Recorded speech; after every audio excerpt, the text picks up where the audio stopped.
Let me get your attention, people. Right now, it's time to turn the volume on your radios up. Reason being, it's time for all new episode of Straight from the Heart, featuring yours truly. Talking about myself, Kevin Hart. I'm not by myself. I'm with my crew. I'm talking about the Plastic Boy. Yeah, that's me. I'm in these streets. All right. That is enough. Yes, let me talk. Ladies and gentlemen, an all new episode starts now. Hey girl, at least as long as I can see, I wanna keep you here. I'm gonna keep you here. Laying next to me, Lay down. sharing our love between the sheets. Ooh, baby, baby. Baby girl. Feel your love surrounding me.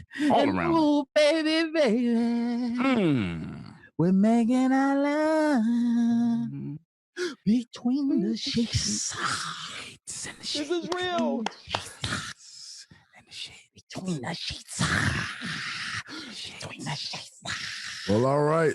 If y'all tuning Not the in, comforter. or do y'all do what I will hope that people start doing. Start tuning in like 3 to 4 minutes later instead of coming in on time, so you won't have to hear that terrible singing from Harry Ratchet. That's my suggestion. That's my the suggestion to Isley's people. brothers. Between the sheets. I did that. Was it? Was Yeah. it? Yeah, I did that for the verses. You know, Isley Brothers, Earth, Wind, and Fire, hosted by Mhm. Steve Harvey, gonna come up. So I just want all the old niggas. I want to give y'all a little something. You know, Well, our rendition. well, they just lost for the simple fact that you, You say for that they rendition, can't sing that song. for that rendition. They can't sing that one. Got him. Oh, welcome world to an all new episode of Straight from the Heart on Channel 96, 96 where we give you real, raw, authentic conversation on a regular. conversation, no con. Yeah, baby, I like it raw. That's pretty good, Spank. In today's episode, man, we're going to talk about what you want to hear and what you don't want to hear. That's basically what we do over here. You know what I'm saying? On Okay. Sirius XM. You know what I'm saying? It's not all about you, and it's not all about us. It's a collective of everything. You know We what do I'm what saying? the listeners want. Yeah. Now, how do my brothers feel today? I'm about to introduce my guys because I'm not the only one in the room. You know what I'm saying? I'm the realest one in the room, but I'm not the only one in the room. You know what I'm saying? Okay, then. Hosted by your boy Spank Horn, but I got my brothers with me, starting from my left to my right, because I'm gonna go the opposite way of the regular host does, because I got to put my own little spin to it. You know what I'm saying? We're gonna start it off with my nigga Joey Wells, aka 50 plus 3. aka I'm on the other side. aka Said what I said, aka just like wine. aka I'm black and I'm proud. aka. I'm gonna let somebody else get this motherfucker started, my friend. That's what I'm talking about. Come on now. We're gonna move it right along to my man Wayne Brown, aka The People's Champ, aka voted most handsome 3 seasons in a row. aka Apparently, one of the realest niggas in the room used to be the realest. aka I don't think I like these fans no more. Oh, man. Wait a minute. Oh, man. aka You funky dog head bitches. Let's go. I love it. I love it. Oh, we're gonna move it right along with my boy Harry Ratchet, aka Harry Goodspeed. Quarter water. aka Convertible Burt. aka They call your boy Quarter Meal. aka Bucket low like fuck it, Bucket dope. Dog. And all the hoes wanna know my name. Ooh. Tell your mama Harry stop by, will you? Q and Joey. I'm about to ask, who are some of these hoes that you speak Brenda, Felicia, Inez, and Alicia. Let's get back to that name you said. The one of your AKAs, Harry. Worth $250,000. Like, I think I know what you're talking about, but I don't know if the listeners know what you're talking about. I'll be honest with you, I fucked it up. It's three-quarter meals. 3/4 of a meal. I fucked it up. Oh, Roll okay. with it. All right. I thought you were saying quarter. $750K. Right. Yeah, Okay, I got seen that you. cross the block. Yeah. You know what I mean? But what that got to do with you? It don't got shit to do with me. I was just there. This nigga, yeah. I'm dick riding. I'm gay. I'm really gay on this one. Yo, I really thought you were talking about quarter water man worth In my head, that's what I said after I fucked up. Right, okay. I was like, it ain't that bad because I got quarter mil. And quarter water is worth about a quarter mil. Okay, that's what's up, man. I'll let y'all niggas know. That stuff ain't real. Shit, boy, you better ask somebody. Tell your mama. Okay. That's Lamborghini leather in that thing. So you sang the Ozzy Brothers on your intro, and we do have the versus battle coming up. Is it this Saturday? Yeah, I think so. I think it's this Saturday. Let me make sure. Versus. It's Easter Sunday. Easter Sunday, man. Yeah, Easter. Ozzy Brothers versus Earth, Wind, and Fire. Come on now, Joey. I'm in there for that one. I ain't seen no verses, but I'm gonna see that one. No, I've seen a couple. And they got the great Steve Harvey hosting. That's the perfect host. That's what I was gonna ask. What y'all think about having a host for it now? No, that's the perfect host because the older fellas, as we seen with the little rappers that got age, they need a little setup. They don't know how to just keep that crowd entertained. And you got a veteran host like Steve Harvey, and he knows the song, so it's going to be a nice intro to each. As soon as they sold it, it went to shit. You don't like the host. I don't like the fact that y'all got a host now. I don't like the fact that y'all doing the verses where let's call it 85. 85% of their fans ain't gonna know how to log on and see this shit. Uh-oh. You're old. So you saying a lot of grandparents will be calling their grandkids? Yeah. This weekend. Well, we got I don't know what the fuck when they gonna be turning to ABC, NBC, CBS. They ain't gonna know where the fuck to go to find this shit at. I got damn verses at. Nah, it's fucked up. Nah, it's gonna be tough. Well, like you said though, now it's a TV show. Somebody gonna be there to set it up. Like that shit with Teddy Riley when they couldn't fix that shit with him and Babyface. Right. That shit was funny because of this technology, and these niggas ain't got there yet. Yeah. Now imagine these old motherfuckers. Oh, nigga, that's why they gotta have a host to keep the Florida shit going right. Hey, this shit gonna start. Them niggas gonna be sitting there going, I don't see nothing. And I bet you it's early. Nothing. Them old motherfuckers ain't gonna be up late. Easter Sunday, yeah, it might. Well, they got to go to church, so it got to be right after church. Right, man, that versus might be about 7 p.m. on Easter. That versus might be recorded already. Pre-recorded. Might go with you, man. They might do this shit on Saturday. Who y'all got winning though? Yeah, I don't really give a fuck about that part. I'm gonna be honest with you. Right? I think Earth, Wind, and Fire. Earth, Wind, and Fire. By landslide. Landslide. Although I love the Isley Brothers, I just think it's like you said, it's more classics. Between the Sheets is great, but it's more classics on Earth, Wind, and Fire. Hell no. Isley Brothers got some classics, man. I know we had this talk backstage, man. I think it's gonna be close, man. I really do. You think it'll be close? Okay. I think it's gonna be close. I think I'm a little bit more a bigger fan of Earth, Wind, and Fire. Isley Brothers, so I temper my prediction. Yeah, and I think more people probably will say that. I think more people will say that. Yeah, that was back in the day. See, Earth, Wind, and Fire, that type of band, when they put out an album, y'all got to remember albums was put out. Yeah. That's that type of band where you had to open the album to see all of the band members. Yeah. So they would have 3 or 4 on the front, but then you would open it up and the rest of them would be on the inside. That's how bands was made back then. You know what I hope don't happen is that I see some of these groups that people go, oh, I want to see them in the verses. And then you kind of realize like, yo, they had maybe 5 or 6 hits. So in the coming verses, short of the 20. It's supposed to be 20. Am I correct? Yeah. It's 20. Right, 20. And there's a lot of these groups who had a great, like their first album was great. Album number 2, then the record label dropped them album number 3. So it's like, are they gonna be in these verses? And all of a sudden now it's like, yo, we had song number 5 and we don't know the rest of this shit you putting out. Do you think they shorten it for some bands or groups? Like go to 10 and have like a double header that day. Well, you got to think. That's disrespectful to the artist. Well, you also got to think Earth, Wind, and Fire didn't have a couple members pass away.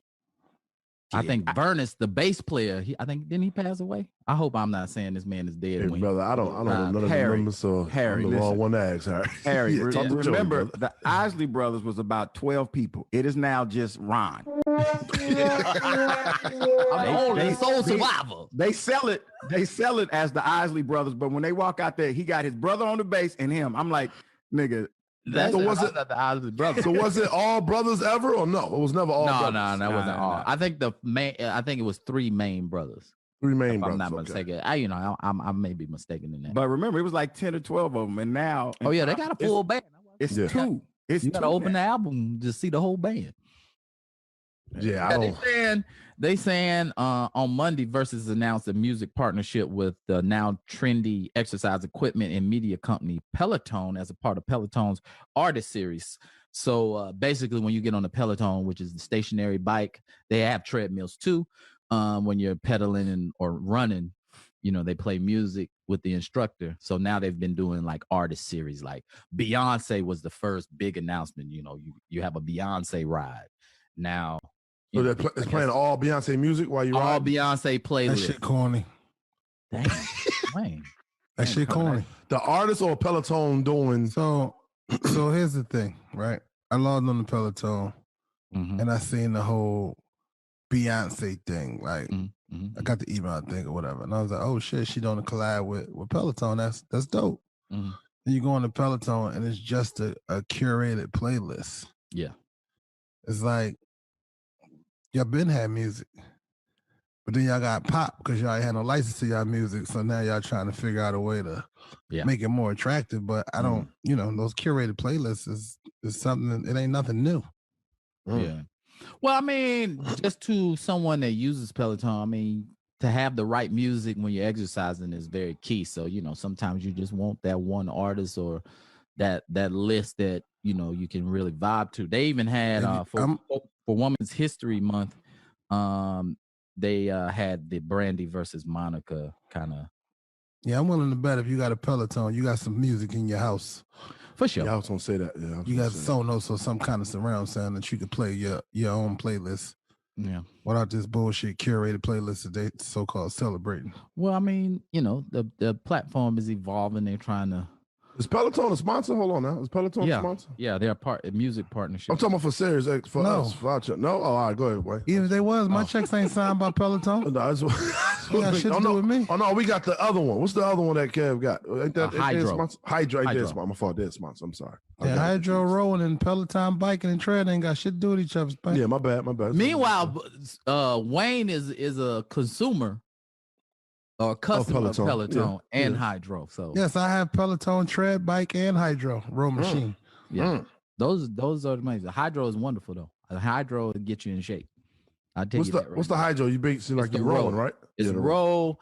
You have the music, you have instructors telling you, but they also have like floor classes. So the apparatus, it looks like a new age piece of furniture.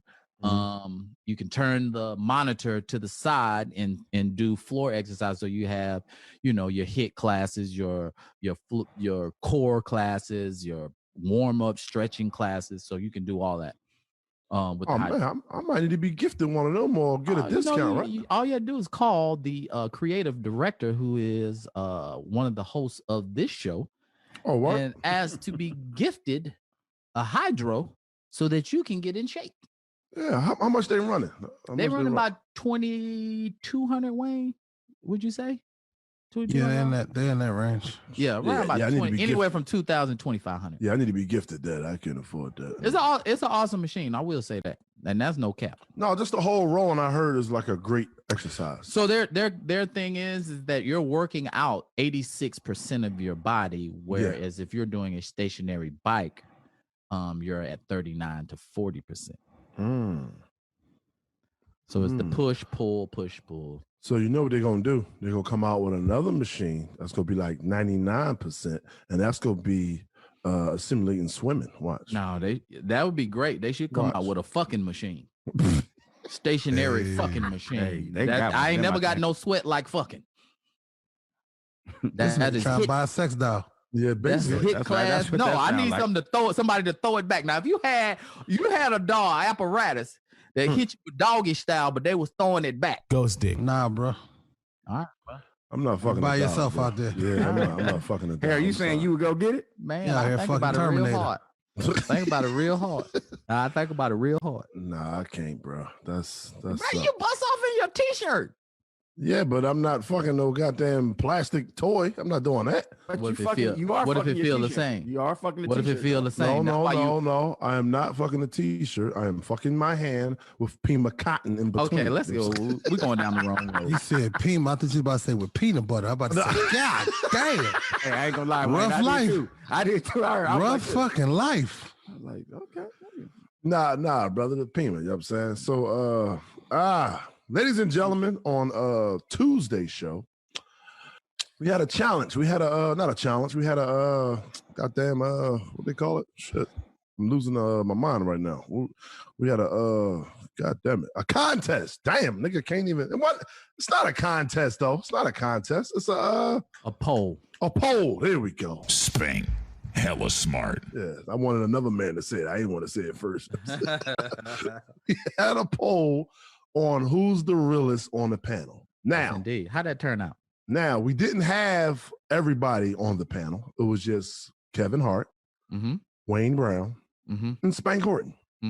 Three dudes And, from Philly. yeah, all three niggas from Philly because we feel like we are the realest on the panel. Kev insisted that he be put on the list because it was Right. just supposed to be you and Spank. I mean, Yes, you and me and Wayne. Yes, exactly. And the polls came in at Spank at 183, Wayne at 105. Naeem had 20, whose name wasn't even on the list. Okay. Obviously, some people couldn't translate guy. I don't get that. What that mean? Yeah, I don't know. Anybody know what that mean? I don't. Okay, moving on. Joey got 8. What? Joey? Kevin got 4 yes, but 18 negative votes. Well, I mean, that's par for the course for the young fellow. So yeah, but I'm not gonna lie, it was definitely close. Oh, go ahead, Wayne. I call bullshit. Whoa, come on, Wayne. Okay. On the total votes or the winner? If the poll was about me and Spank, I'm looking at 20. Oh. And those I'm 8 looking at another 8, and then I'm looking at another 22. So those yours. That's 50 votes right there. You don't win. You still don't win. Hold on, Harry. Hold on. Shut the fuck up. Let a real nigga speak. Go ahead. That's Well, you ain't 50 the real votes. nigga by the vote. That's 50 votes right now. Okay. If you add up what they added, that's only come out to about 330 if I'm correct. But I'm looking at the stats right now, and it was 387 votes. Oh, come on. So we missing about 107 votes. That could have swayed my way. So I can't support this election results. Come on, Trump. Come on. I'm not leaving office. Come on, Trump. And since you said that, Wayne, Now, Spank, now Wayne has won 2 polls. 3. He's okay. The best looking Twice. and the sports. We did we it do better than once. once. We did it once. We did the best looking, and we And should did take over sports. So you only had those are the 2. Now you lose 1, and you gonna go into Trump mode. That's not right. You got to be gracious Hey, brother, in let me defeat tell you as something. well as gracious as a victor. Life ain't right, nigga. Okay, well, all right. Now, if you want me to show you who the realest nigga, I could be at your house in 20 minutes, nigga. Nah, man, that's cool. I don't want no smoke. I don't want no smoke. I do not want smoke. I'm gonna show you how real I am. I'm gonna show you how real I am. I could be at his house in 10 minutes. You know what I'm saying? Damn. Wait, only why because I'm y'all closer. tryna- Only Why y'all because trying I'm to come to closer. my house? Yeah, I was about to say, where, bro? Yeah, but his wife ain't give you the spare key, though. Damn. Let me text her. I feel some type of way. I now. know Hold how on. to get in the back door. Oh, That's that man wife. I gotta get a dog. I gotta get a dog. When you say you not gonna accept this, you are looking for a recall. I'm saying that I don't think we properly educated the voters before the polling begins. So this election results has to be voided. It's a voter suppression. This was not a proper poll. This was a poll that was relied on counts by the producers, which we know are not reliable. I And the will other say- poll we had, it was a vote and it was a clear percentage. They saying It was a clear victory. they saying 40 was tied between. I'm not going with what they said. Who is they, Harry? the producers. Yeah, we don't agree with that. I'm gonna say this though, Wayne. In your defense for you being one of the realest in the room, the most like a lot of people swayed my way for the simple fact that they said you don't participate enough. But they said when you do participate, you speak on real shit. So I will say a lot of votes swayed my way because you don't participate for the full 2 hours. You may come in for a good 35, 38. Well, that's the thing. Spank, what are you doing? What the fuck are you talking That about? nigga shooting himself in the foot. I'm not shooting myself in the foot. I'm just Well, see, Spank, I'm a unlike real you- nigga. I'm saying. Spank, unlike you, I'm good at math. Mm-hmm. And I know when they prepaid money runs out. Okay, so all this overtime and over talking you be doing, I don't do that. I got a certain amount of words per episode of my contract. And whether y'all know it or not, when I hit those words, I shut up. Damn, Spank. You say you cooning, kind of. All right. Well, you saying all of us. You're not just saying me. You're saying all of us. No, Because it's we good. all. Well, except for you, Joey, because they said you don't participate enough either. So. Joey never run over his words. I'm like a solar panel. I'm holding on to him. Wait a minute. I don't get that. We can do the Urban Dictionary Street Cred Challenge. Let's see what they talking about in this urban street cred. Yeah, I think when we said the realest in the room, it wasn't explained. It may have not been explained. No, it was explained. No, it was explained. No, it was explained. Listen, that shit was explained. Hey, listen. I agree with Wayne on this. We said the three. That's what we said. And of course, people start saying other stuff and bringing Naeem in and myself. And some of them talked about you too, Harry. Yeah, Harry got a couple. It should votes. go I back. got a couple. Yeah, you got a Shit, couple, I man. won that bitch then. Then I didn't know I had some. I got some. you It had a wasn't couple, enough Harry. to put on there, Harry. It wasn't. Yeah, it wasn't enough to put on. What? No, I'm count mine in. You I definitely won had all less than mine. Kev. Kev had 4. You definitely had Also, less I than- had 2. I'm cool with 2, bro. I'm be honest. I'm cool with 2. Y'all ain't hurt my Damn. feelings, nigga. But That yeah, it should have been just you three. No, yeah, I agree with that. It should have just been you three. Because that's So- what we said. So Well, according it to- shouldn't have been Kev. Kev was put on there as a joke. I mean, Nah, listen. Kev think he got credit. I don't need a revote. We don't need to redo this again. Because, when they talk about the GOAT, my name is still mentioned. I'm still a part of the conversation. So that's all that really matters. They said I had 1, and it wasn't name's any not of my mentioned. family. It wasn't any of my family. So that's like counts. Harry, you feel like that's like 50? Yeah, shit. Hell yeah. 'Cause I don't even promote. Y'all niggas be promoting. I don't even promote and got 1. I'm trying to figure Nah, out. I don't promote. I don't promote. I'm just saying, Nah, I ain't y'all be even- saying y'all the realest niggas. Y'all from the street. Nah, Y'all keep it real. I just know I am. I don't promote it though. I just know I Oh, am. nah. Okay, Wayne. I knew I was gonna win this. I knew I was gonna win this. It Is that wasn't- if we give all the other votes from everyone else to Wayne, that's plus 34. So Wayne is at 139, and it's still not enough. Wayne, you still 40 something points. Oh, Harry, 40-something you votes. getting the vote for realest nigga is the equivalent of Paul George calling himself playoff P. Ooh, you just got roasted. Hey, man. Okay. But see, I've never. Damn, A low blow, Wayne. Wayne, that's a Damn, low blow. Joe. Well, I've never called myself the realest. So playoff P. And you called never himself. should. I've never done that. I'm not that. All right. I'm not a street Harry, dude, and I would Harry, say that Harry, to the and day I Gaffney. die. I'm not a Harry, street and dude. Gaffney. Oh, but if you bring your ass to Gaffney, you better watch your back, boy. There you go. Tell him. Cause I got some thugs out there. I can call some people. What they throwing rocks at niggas? What they Yeah, throwing you at can us? say what you want, but some of the craziest Talking about niggas. slingshot Sammy. Let me tell you something. Some of the craziest niggas on earth is from small towns. Cause you can do a crime in a small town and everybody know who did it, and you still don't care. Hey, don't make me call some people. Now, we got some of the best nicknames in Gaffney. I can call Chump Change, Naughty. I can call all them niggas. And them niggas still Deucey got their Man. line. Go. I can call all them niggas. I First can of all, call them. Ain't no nigga named Naughty a thug. Yeah, he is, nigga. He That sound nigga like had he one running arm. around smacking asses or something. No, that nigga had one arm and was robbing convenience stores in a mask. They was like, Naughty, we know that's you. Would they put the bag around his neck? Because he I got don't one hand know. on the I gun. don't know. Hey, I that ain't pick nigga up the bad. money. Hey, you don't want to catch that left hook that nigga got. I'll tell you that right now. Hey man, I tell you this. One arm. Right. I'm looking at this street cred point system in the Urban Dictionary. Yeah, I don't think I got enough street cred, bro. My Wait a points is minute. not adding up. Wait. Let's go get it. Let's go. It's not adding up, man. Okay, hey, Harry, run you it gonna get down. some of these? You gonna get Wait a some minute, of let's these? see. Let's go on, Spank. You got 5 points for Born Black. Harry, we only got 2.5 out of that. Yeah, only 3 of us got 5 points so far. I got 2.5. Damn. Okay. I respect that. Go ahead. 5 points born in a single parent home. I'm gonna get 10 for that. I got those 5. No, I got I those 5. Wait a minute. I got a stepdad. My dad passed away, but I had a stepdad. Does that still 2.5? I get 10 for that one. I get 10, y'all. I get 10. We give you a 2.5. You had a stepdad. We give you 2.5. Okay. We give you 2.5. Okay. Can I get 10 for that one? 10 points. No, you get 5, Joey. I wouldn't. You get 10 points. You know what? You get 10, Joey, because you don't even know who your daddy is. I apologize. You're right. He said and I was raised by my aunt. So his mama was in the streets. You're right. I get it. Ain't nobody asked that. 7.5. 7.5 give you half for that. 10 points for being born poor. That's all out of that. That's all. Except for Harry. Well, not Harry. Wayne, you wasn't born no fucking poor. Your mama was a police officer. Nigga, my mom was a police officer when I got to middle school. That means to 13, that nigga was struggling. I mean, she was in the academy for a couple Have you seen years. a roach in your sugar smacks? That's all I'm saying. I'm out of that.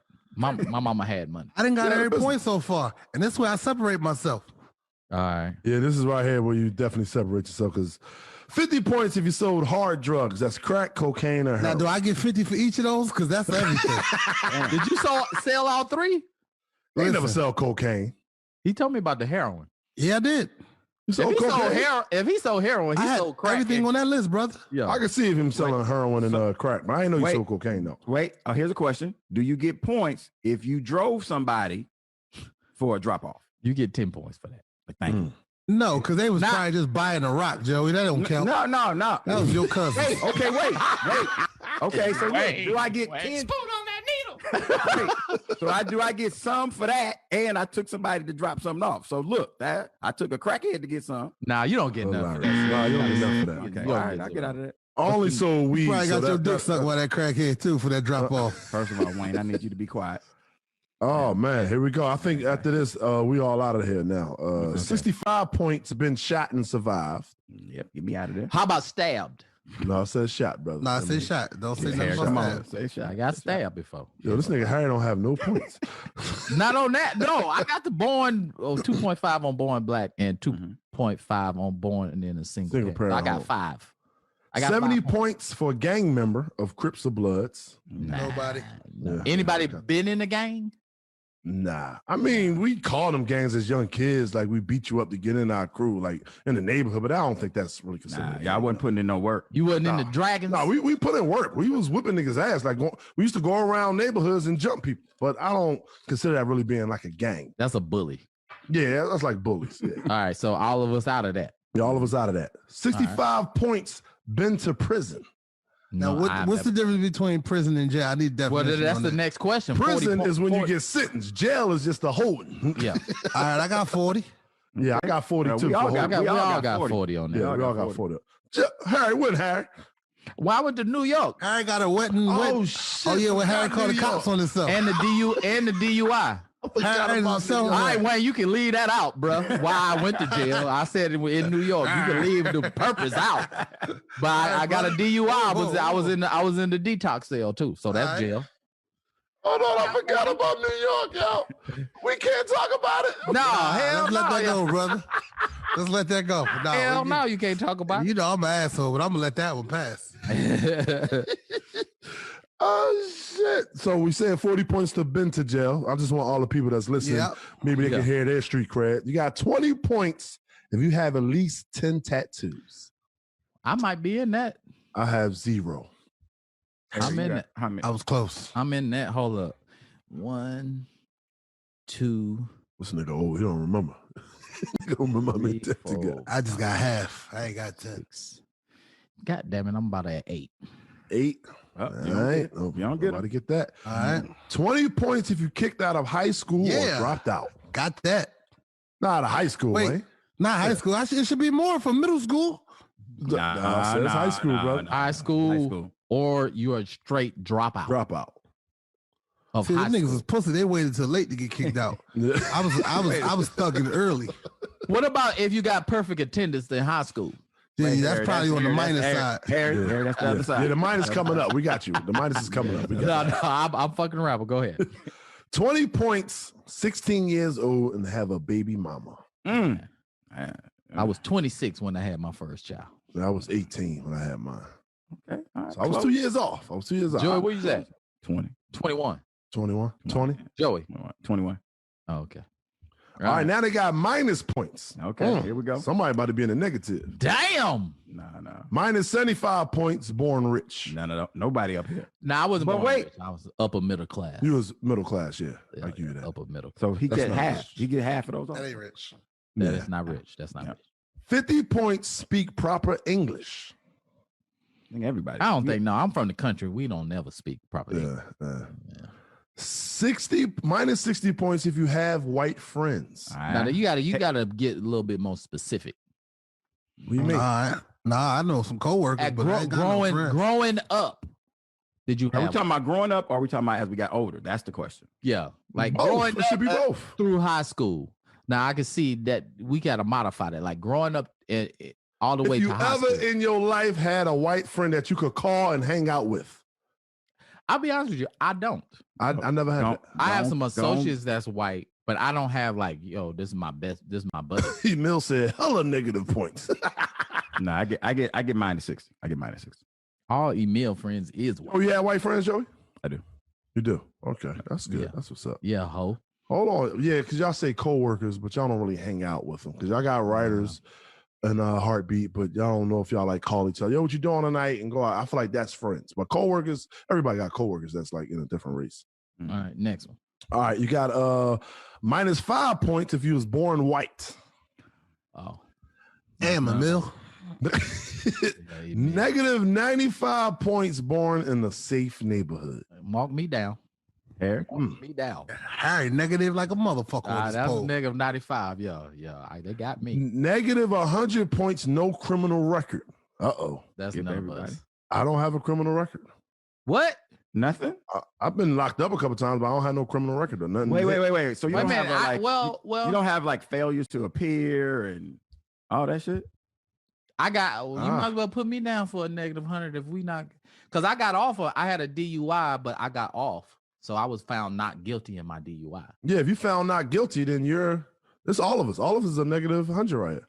Nah, if you found not guilty, a criminal record, if they run your background check and something come up. Well, we know. In Canada, don't give me that. No. I mean, in Canada, that's everybody. Them motherfuckers don't forget. Yeah, they're gonna pull you over for speeding, nigga. If you got a speeding ticket, nigga, you ain't coming in there. No, I got. I'm gonna take the negative 100. I feel like we all got. I'm gonna take the negative 100 because I got a negative 100. I was too cool. I never got caught. You know what I'm saying? Negative 40 points. Live with both parents. Well, I ain't never had that problem. well, I guess I live with a stepdad, so I take negative 20 instead of negative 40. We all about to get this one. Negative 35 points. Smile when someone takes your photo. I'm out of there. We all I take the smile before. 35. We all Yeah, smile we before all the out. photo. Yeah, When your mother says say cheese, there you go. for sure. Not my kid pictures. Not my kid pictures. Oh yeah, we gotta post that baby Navy picture. Oh yeah, now Wayne, that dude is smiling. I mean, That dude with the outfit, man. He smiling. Wayne, you got to get an extra negative something for them fucking outfits your mama put. That's to let you know we was from the hood. Them outfits was sailor outfit. Them outfits was off hangers. You went to the store and you just picked up the hanger, the whole set. Give me all on that the on hanger. the mannequin. Give me You all ain't pick that. that shit out. That shit was hanging right up. Had the bow tie and everything. We're about to lose a couple right now. Negative 60 points, straight A student. Who we gonna lose on that? I barely missed that. Harry wasn't no fucking straight A student. Yeah, I assumed he was. I'm not gonna lie. I assumed Joey was too for some reason. I don't know why. I mean, here in elementary, I was up until 6th grade. In elementary, I was honor roll, but I wasn't straight A though. I was A's and B's. In My elementary, I was honor roll. first B came in 6th grade, and I went up there and said, "There is a problem." Wow. Oh, we should have had some bonus points for graduating with under 2.0. That's the average. Just graduating gets you out of the realest nigga in the room. Well, I was an athlete, so they pushed me through. Yeah, They're getting you out of there. I was like a 2.4, 2.5 though, high school. So I remember my college. Now that's how I ended up in JUCO. Yeah, I was 2-4, 2-5. Niggas gave me just enough to get the fuck out their building. You saying they had a meeting? All right. What about this last one though? This last one. Glad ain't nobody part of that. Yeah, minus 2,000 points if you was born in Utah, Maine, New Hampshire, Montana, or Arizona. Well, I'm gonna fight the Arizona. And I would like to add the Dakotas, North and South Dakota. Yeah, yeah, I see that. I see that. We could add a bunch of states. But Wyoming is, but they didn't make the list. Yeah. Where I mean, yeah. I'm gonna be honest with you. I'm gonna be honest with you. There's a points on couple the of these that I wish I had, like that Born in a Safe Neighborhood. Nigga, I wish I had that. Yeah, so I mean, we going by this point rich. system. I think I won that hands down. Yeah, Wayne, you won it with the selling of the crack. Yeah, that's where you got everybody. And heroin. That's what you got. I was too scared to sell crack. I ain't gonna lie to you. In the race, Wayne, you took off right there, left everybody. Yeah. A lot of my homies was getting roof or something. At that point, I was at 5 points at that point. Yeah, you definitely negative though. You definitely negative. Y'all gotta give me something for the stab wound. 5 points for a stab. That was a mistake in the army. No, it was actually in a fight with a roommate. All right. So, ladies and gentlemen, if you was listening, man, I know you heard the point system. So, hit us up. Let us know. Do you have street credibility? And what's your points? Like, how many points did you score up? Or was you in the negative or the positive? And we should post it on our social media so you guys can see how to add up the points and stuff. Yeah. No, they're saying like Wayne is the only one not in the negative because of the drug dealing. Yeah. So now we all in negative. Yeah, we all in negative. I already said I was a negative. I already saw that. Let me tell you something. Because I don't have no criminal record. I wish, shit, nigga. I wish I was born in a good neighborhood and lived with my parents and was rich.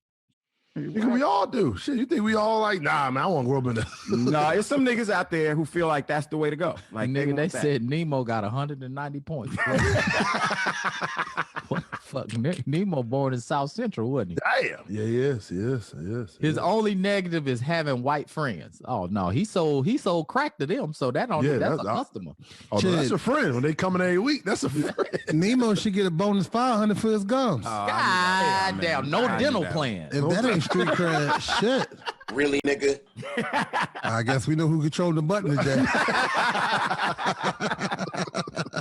That was pretty fun. Oh, that was dope. That was dope, producers. That might have been the best thing the producers did. That might have been the first time they actually produced. Shit. That out. And today, ladies and gentlemen, today is April Fool's Day, ladies and gentlemen. I forgot. We are getting up there in age. Do you feel like you are too old to be played with an April Fool joke? I can appreciate a good one, but I personally wouldn't partake in trying to April Fool somebody. Some of them are very funny. I can appreciate a good April Fool's joke. I feel like now sometimes the joke go wrong and it can get fucked up for everybody. Yeah, niggas be taking shit too far. Yeah. Right. What about you, Wayne? I don't think I can get fucking April Fool's joke on April Fool's because I'm kind of conscious of the date. So you can come to me with some real shit and I'm just going to think you bullshitting. So today ain't the time to come running to me for help. So Wayne, you saying if today somebody called you and go, Wayne, I'm out here. I need you to come pick me up. You ain't coming. All right, send me the address and nigga, I ain't going to never come. Fool me once. Well, how Bush said, fool me once. Shame on me. Fool me twice. You didn't know the saying. I'm cool. I'm too old for that shit. I don't want to hear that shit, man. April Fool's joke. Plus, with today's society, how people are doing these pranks with the social media and all that. Don't pull no bullshit prank on me. I don't like it. I'm cool. I'm straight. Keep that shit over there.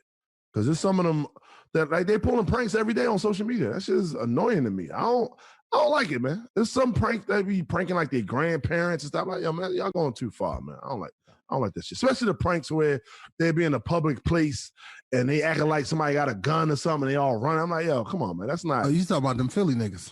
Yeah, some Philly niggas that do it. But there's some other people that's in other states that do it too in other cities. So it's like, that shit is, to me, I don't like it. I really don't. That one where the niggas just start running and then everybody start running and then they just stop. I'm like, yeah, don't do that. Don't do that. Because like saying, I see everybody running. I might not run, but I'm gonna step to the side or whatever. Because I'm like, what's happening? Right. Yeah. To me, I think in today's society, I'm cool on that. And keep your April Fool's jokes to yourself. And pranking grandma, that ain't cool. Yeah, that ain't cool. Don't do that. Yeah. Don't do old people.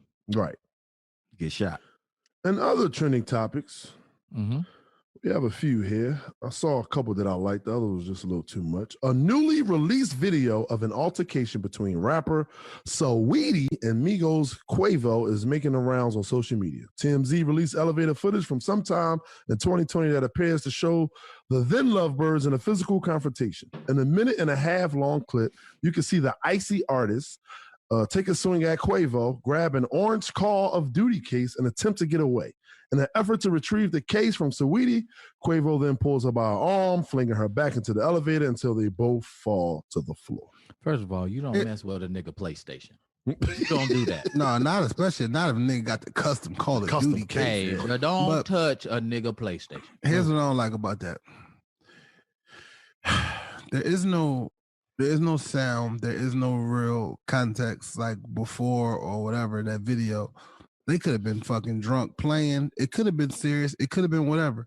From that video, you can't tell what's going on. And I think too many people, because they just recently broke up, are making these assumptions that something happened. But from that video, you don't really know what's going on. Right.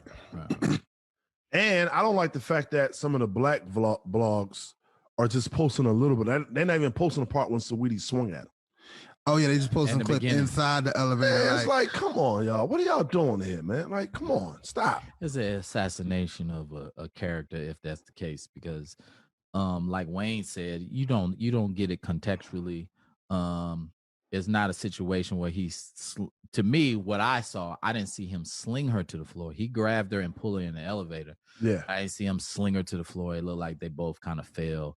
He stood there and she stayed on the ground, which from anybody's vantage point walking up on that's going to look bad, like he did something to her to make her be on the floor. But from the video, I didn't see an overly aggressive, physically abusive person in that video. I mean, at the beginning of the video, I saw her push him, and then she grabbed the Call of Duty, which I totally understand. Don't fuck with a nigga PS5. Yeah. You won't smoke. You fuck with a PS5. Yeah, she stayed on the ground because she realized she lost. She couldn't keep the Call of Duty box, and he was a little stronger than her, and she had to stay on the ground because she realized she lost, and she wept. I don't know if she wept or she was crying. Do we know if she was crying? No, that's what I'm saying. We don't know anything from that video. We don't know if she was hurt. We don't know if they were serious. We don't know. Yeah, you don't know if it was injury. You don't know if they was playing. You don't know what happened. Judged on that video. No, I'm be honest with you, they wasn't playing. Quavo looked at that camera like, they got a camera. That nigga looked dead at the camera like, ain't this a bitch? God damn, they done got me. Did y'all see the meme with him and Jay-Z talking? And Jay like, yo, we should have took the stairs. Internet is undefeated on that one. God. Yo, man. Internet don't give a damn. Solange was kicking the shit out of Jay-Z. I'm like, God damn. Yeah, see, how that something nigga like keep his composure? Something like that. When you see that elevated video, you get what happened. We just didn't know why it happened. Right. We don't know what happened in that elevated video. They said, of course they said they a lot know of all. Things, yeah. They are the smartest people on the planet, and they are all knowing. Well, hopefully there's nothing comes of this. I mean, they should be able to break up and just move on from it. I mean, obviously, judging by the tweets, it's over. But allow them to move. My thing is, if this happened in 2020, yep, and we now 4 months into 2021, where's this footage been? Right. Like, why is it now just surfacing? Smear campaign amongst their their breakup. Yeah. Yep. Guys, I might be a little dumb, and we know that. You're a lot of dumb. Well, a little bit. I take a little bit. So that footage, how does that become public? My point exactly. Like if this is a private company, and now all of a sudden this footage is public. TMZ, everybody has it. So how does that happen? TMZ is one company that looks for Cut a this check. type of Yeah, footage. they cut a I check. got that, but however, how did you acquire something that's not yours? So if this is People that work there, money. but I'm saying, but Spank, if this is your company and Right. Wayne steals the tape Mhm. and gives that to you, and you put it out there, technically, and I don't know, I don't know, y'all. Yeah, I'm gonna get fired, but I'm also gonna get fired with the check that TMZ just paid right for that video. Now, And they have shouldn't to I be prove able to that sue Wayne TMZ get- because that's not yours? That's not public domain. You I mean, can. here's the thing. But I get like you get your check, but TMZ got to go. Shit, we don't own this. Yeah, but don't matter. nobody's coming up and taking credit to say, hey, that's the elevator at my hotel and that video. Right, because you don't know what company it is. Yeah, you don't know what company it is. We've obtained this video. Yeah, and TMZ didn't release where it was at and stuff like that. We've obtained it. They didn't release a specific time. Yeah, you can't say you can't release that. I don't. That's what I'm saying. This is in my possession. It's mine. How is that yours? If it's in, like I say, if in that building. But I get what you guys saying. Well, nobody knows. It's all through money, Joey. Everything is through money.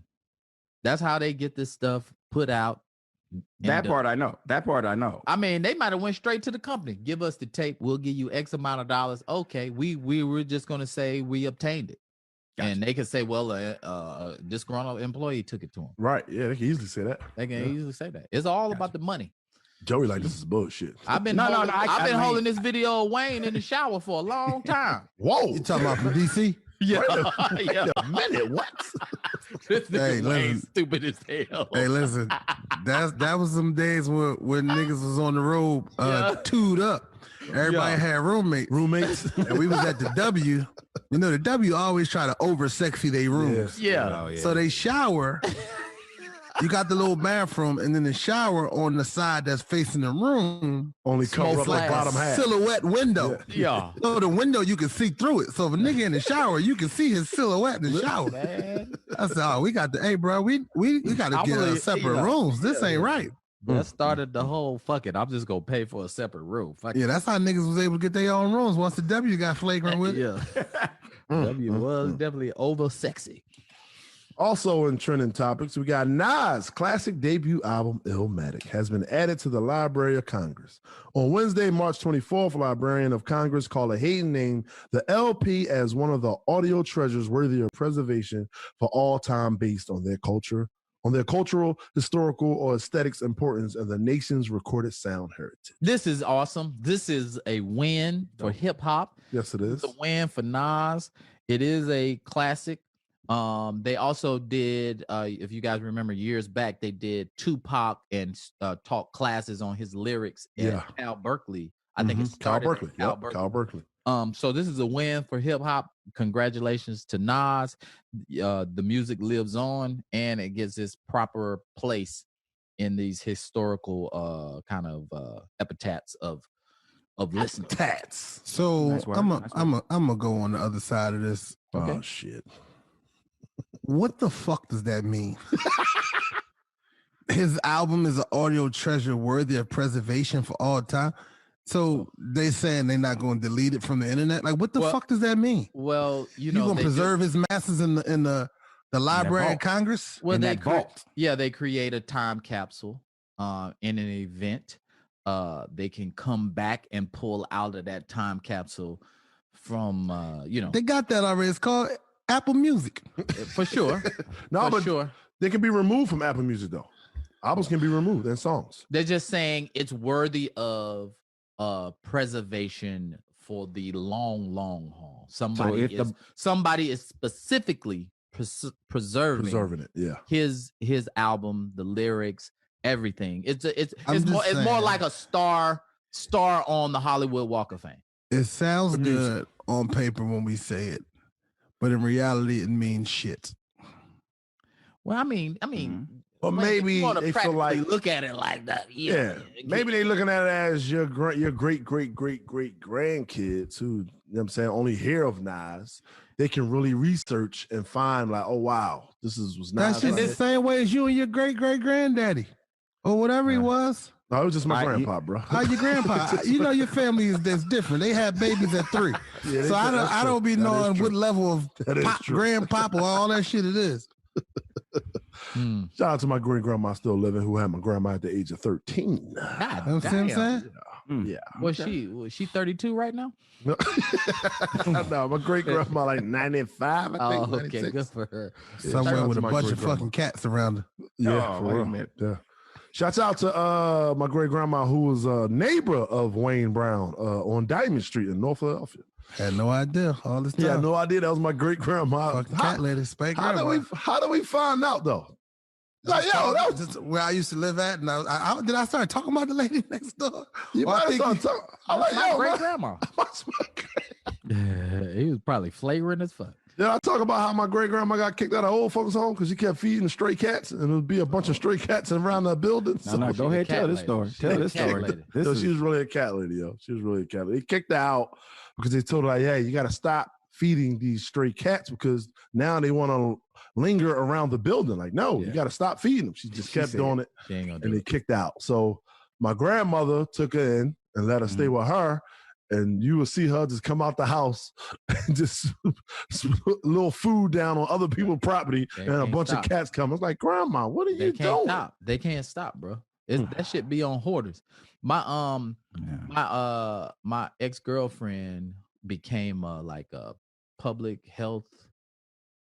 She was with the health, you go in and look at the restaurants and all that, but they also go into people's homes. She said one guy was remodeling a brownstone in Baltimore, but the smell, he couldn't figure out the smell. He had put money in it. He couldn't figure out the smell. It was the lady next door, and she was a cat lady.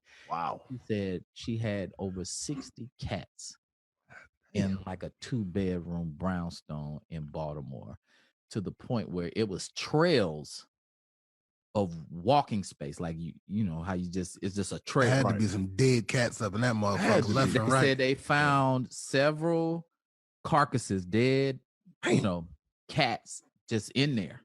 She's like, she said, what, you open the door, the smell hits you in the face, but it's like the cats was like roaches.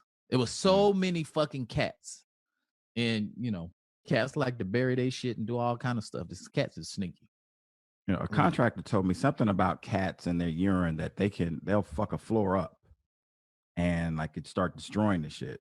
But especially like you say, if you got a hoarder in there and they got a whole bunch of them, man, they'll fuck your place up. And I just don't get how you just keep, like you said, 20, 30. It's a sickness, man. Like that woman, she couldn't stop feeding the cats. That's just somehow they get joy out of that. I don't like cats, man. I hate cats. We had this one thing on our block that had a cat when we was growing up. And this motherfucker, like, we used to go knock on his door. I'm talking about this cat really thought it was like a pit bull. I'm talking about like swiping at the blinds, like just angry as shit. Nigga. This nigga came outside one day with the sad face on. Yeah, what happened? The nigga cat. The nigga cat fell asleep in the dryer with some clothes in there, didn't turn that dryer on. Oh, they didn't heat him up. They heated him up. How did I guess you got, I guess like a pile of clothes or whatever, and the motherfucker probably just went in there and just napped on top of the clothes. You said nigga close that door. Nigga close that dryer, hit that button. Permanent press. That cat was no more. Put that motherfucker on heavy duty. We all was happy. That nigga was sad as shit. Yeah, the motherfucker. Yeesh. That's bad. That's bad. Not really. What do you mean not really, man? That cat was the devil. It's only right that she went down in flames. Yeah, but you gotta pull your own cat out when you're a cat owner. And you realize you killed your own cat. It's like, tough one. Yeah. Do you even wear them clothes anymore? I was ready to say, do you got to rewash them clothes now? You don't even use that washing machine. You just got to throw everything in that dryer in the trash bag and put it out for garbage. You give it to a homeless person. You want some clothes? Bad, you a cold motherfucker. Well, of course, I gotta speak on this again. This happens like once a month. Okay. Oh boy. Yeah. The man who was shot dead by police during a Friday night melee in Virginia Beach was a cousin of Pharrell Williams.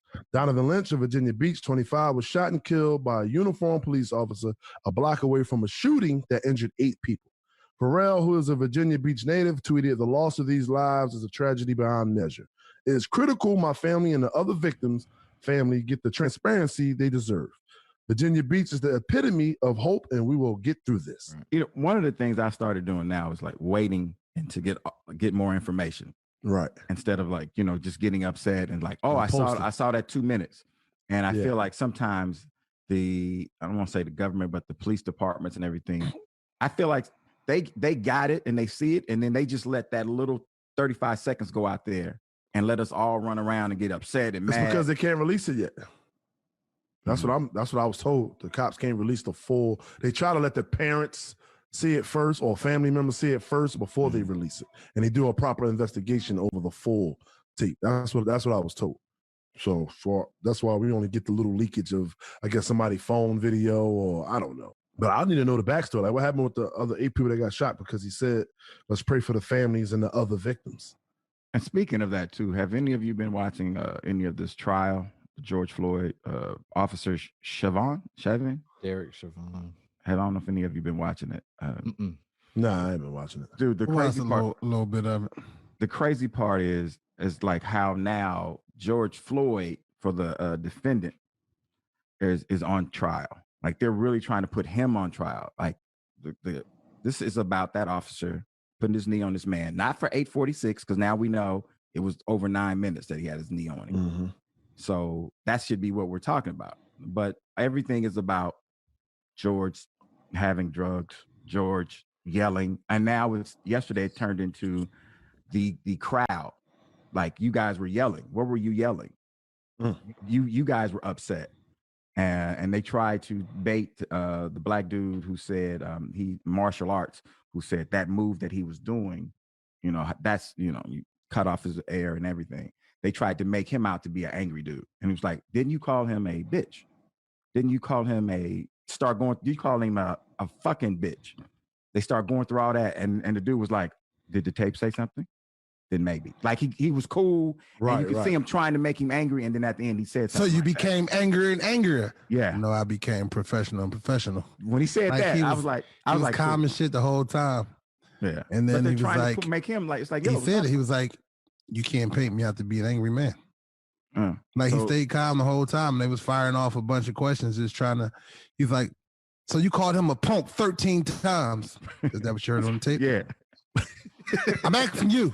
Is that what you heard on the tape? Yeah. Well, that's what I said. Like, nigga, it was so much of that. And this was the witness. Yeah. Yeah. And you called him a fucking coward. Is that what I said? Is that what you heard? Dude, he was great. It's a yes or no question. Is that what you heard? Yes. Well, that's what I said. It was so fucking calm. Like, that prosecutor was rattled as shit. Yeah, but it's just amazing that, like, how now it's about George Floyd and not the officer that killed George. And today, ladies and gentlemen, today is April Fool's Day, ladies and gentlemen. I forgot. We are getting up there in age.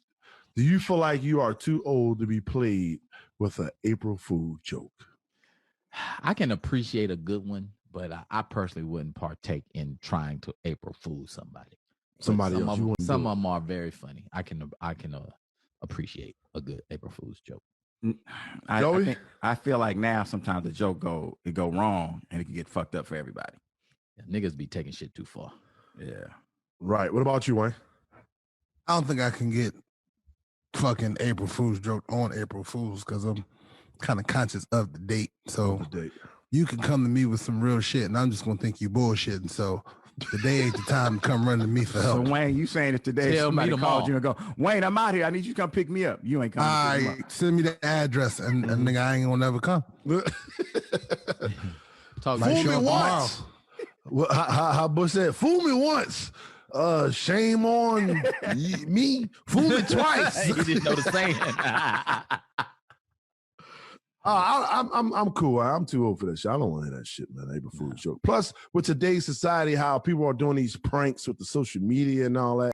Don't pull no bullshit prank on me. I don't like it. I'm cool. I'm straight. Keep that shit over there.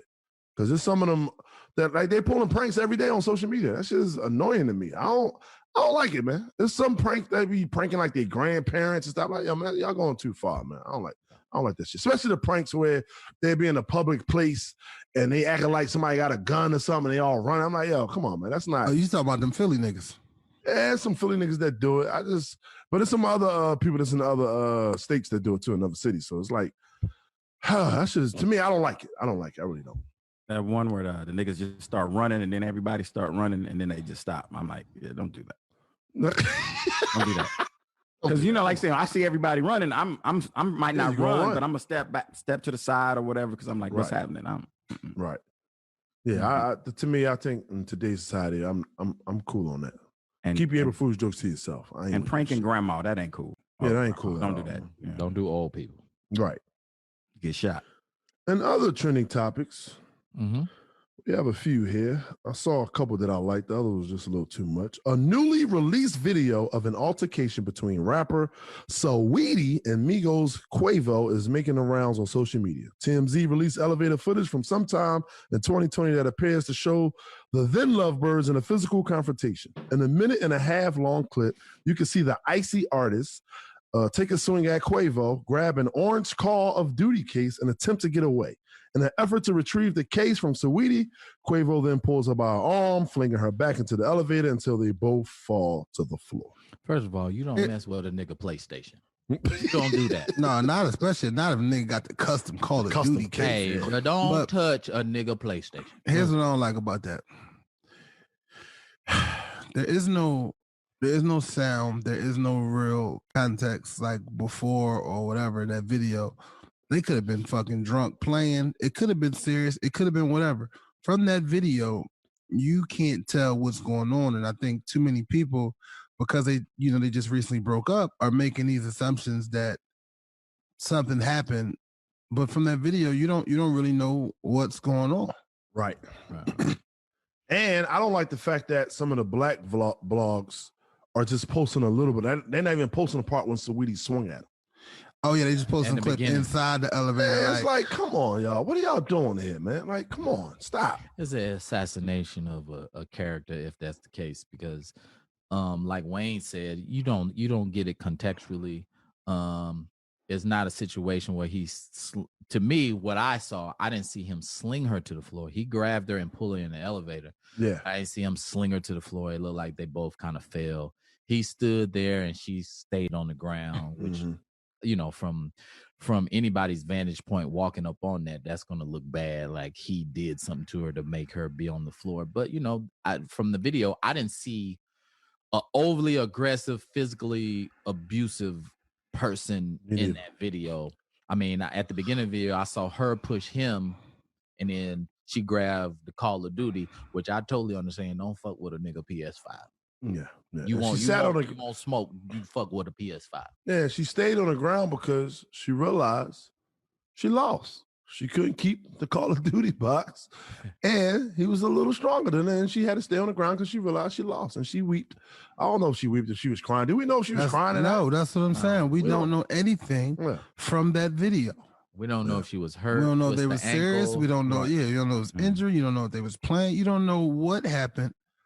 Judged on that video. No, I'm be honest with you, they wasn't playing. Quavo looked at that camera like, they got a camera. That nigga looked dead at the camera like, ain't this a bitch? God damn, they done got me. Did y'all see the meme with him and Jay-Z talking? And Jay like, yo, we should have took the stairs. Internet is undefeated on that one. God. Yo, man. Internet don't give a damn. Solange was kicking the shit out of Jay-Z. I'm like, what? God damn. Yeah, see, how that something nigga like keep his composure? Something like that. When you see that elevated video, you get what happened. We just didn't know why it happened. Right. We don't know what happened in that elevated video. They said, of course they said they a lot know of things, all. They are the smartest people on the planet, and they are all knowing. Well, hopefully there's nothing comes of this. I mean, they should be able to break up and just move on from it. I mean, obviously, judging by the tweets, it's over. But allow them to move. My thing is, if this happened in 2020, yep, and we now 4 months into 2021, where's this footage been? Right. Like, why is it now just surfacing? Smear campaign amongst their their breakup. Yeah. Yep. Guys, I might be a little dumb, and we know that. elevator. You allowed it down. Well, a little bit. I'll take a little bit. So that footage, how does that become public? My point exactly. Like if this is a private company, and now all of a sudden this footage is public. TMZ, everybody has it. So how does that happen? Paid. TMZ is one company that looks for cut a check. I got that, but however, how did you acquire something that's not yours? So if this is people that work there, money. But I'm saying, but Spank, if this is your company and Wayne steals the tape and gives that to you, and you put it out there, technically, and I don't know, I don't know, y'all. Yeah, I'm gonna get fired, but I'm also gonna get fired with the check that TMZ just paid for that video. Now, shouldn't I be able to sue TMZ because that's not yours? That's not public domain. I mean, here's the thing. But I get you get your check, but TMZ got to go. Shit, we don't own this. Yeah, but nobody's coming up and taking credit to say, hey, that's the elevator at my hotel and that video. Right, because you don't know what company it is. Yeah, you don't know what company it is. We've obtained this video. Yeah, and TMZ didn't release where it was at and stuff like that. We've obtained it. They didn't release a specific time.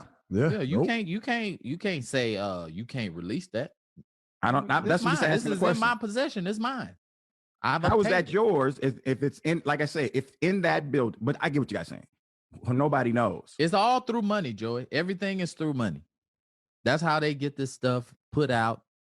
That part I know. I mean, they might have went straight to the company. Give us the tape. We'll give you X amount of dollars. Okay, we were just going to say we obtained it. Gotcha. And they can say, well, disgruntled employee took it to them. Right. Yeah, they can easily say that. They can easily say that. It's all about the money. Joey, like, this is bullshit. I've been holding this video of Wayne in the shower for a long time. Whoa. You talking about from DC? Yeah. Wait a minute. What? Hey, listen, stupid as hell. Hey, listen. That was some days where niggas was on the road tooed up. Everybody had roommates, and we was at the W. You know, the W always try to over sexy their rooms. Yeah. Oh, yeah. So they shower. You got the little bathroom, and then the shower on the side that's facing the room only cover up like bottom half. Silhouette window. Yeah. So the window you can see through it. So if a nigga in the shower, you can see his silhouette in the shower. Man. I said, "Oh, we got the bro. We got to get separate rooms. This ain't right." That started the whole fuck it. I'm just gonna pay for a separate room. Yeah, that's how niggas was able to get their own rooms once the W got flagrant with it. Yeah. W was definitely over sexy. Also in trending topics, we got Nas' classic debut album, Illmatic, has been added to the Library of Congress. On Wednesday, March 24th, Librarian of Congress Carla Hayden named the LP as one of the audio treasures worthy of preservation for all time based on their cultural, historical, or aesthetics importance of the nation's recorded sound heritage. This is awesome. This is a win for hip hop. Yes, it is. It's a win for Nas. It is a classic. They also did, if you guys remember years back, they did Tupac and taught classes on his lyrics at Cal Berkeley. I think it's Cal Berkeley. Cal Berkeley. So this is a win for hip hop. Congratulations to Nas. The music lives on, and it gets its proper place in these historical kind of epitaphs of listeners. Tats. So nice I'm gonna go on the other side of this. Okay. Oh shit. What the fuck does that mean? His album is an audio treasure worthy of preservation for all time. So they saying they're not going to delete it from the internet. Like, what the fuck does that mean? Well, you know, going to preserve his masses in the Library of Congress. Well, they create a time capsule in an event. They can come back and pull out of that time capsule from They got that already. It's called Apple Music. For sure. They can be removed from Apple Music though. Albums can be removed and songs. They're just saying it's worthy of preservation for the long haul. Somebody is specifically preserving it. Yeah. His album, the lyrics, everything. It's more like a star on the Hollywood Walk of Fame. It sounds good on paper when we say it, but in reality, it means shit. Well, I mean, or maybe they feel like look at it like that. Yeah. Maybe they looking at it as your great grandkids who, you know what I'm saying, only hear of Nas. they can really research and find like, oh wow, was not. That's just the same way as you and your great granddaddy or whatever he was. No, it was just my grandpa, bro. How your grandpa? You know your family is different. They had babies at 3, so I don't be knowing what level of grandpapa all that shit it is. Shout out to my great grandma still living, who had my grandma at the age of 13. God, you know what I'm saying? Yeah. Was she 32 right now? No, my great grandma like 95. I think. Oh, okay, good for her. Somewhere with a bunch of fucking cats around her. Yeah, for real. Yeah.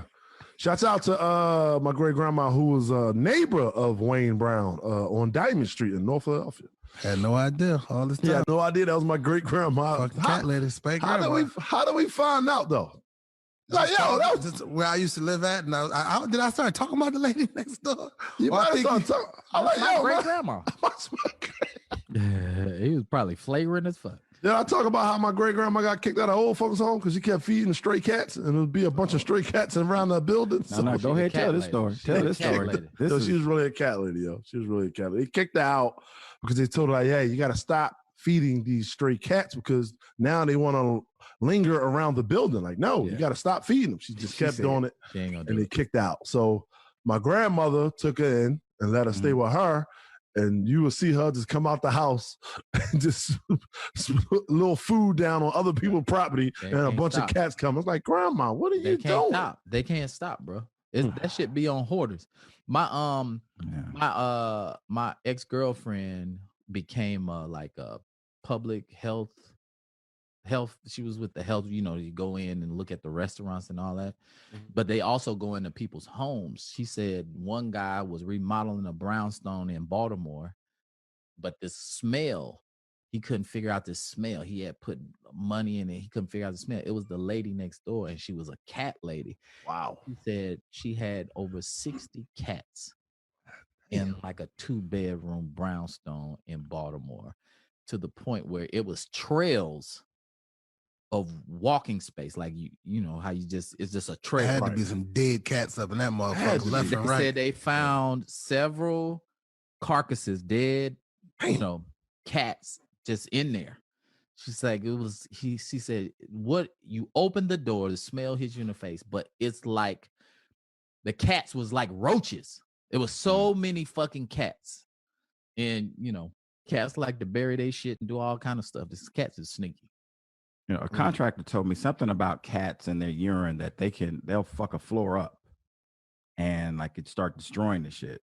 But especially like you say, if you got a hoarder in there and they got a whole bunch of them, man, they'll fuck your place up. And I just don't get how you just keep, like you said, 20, 30.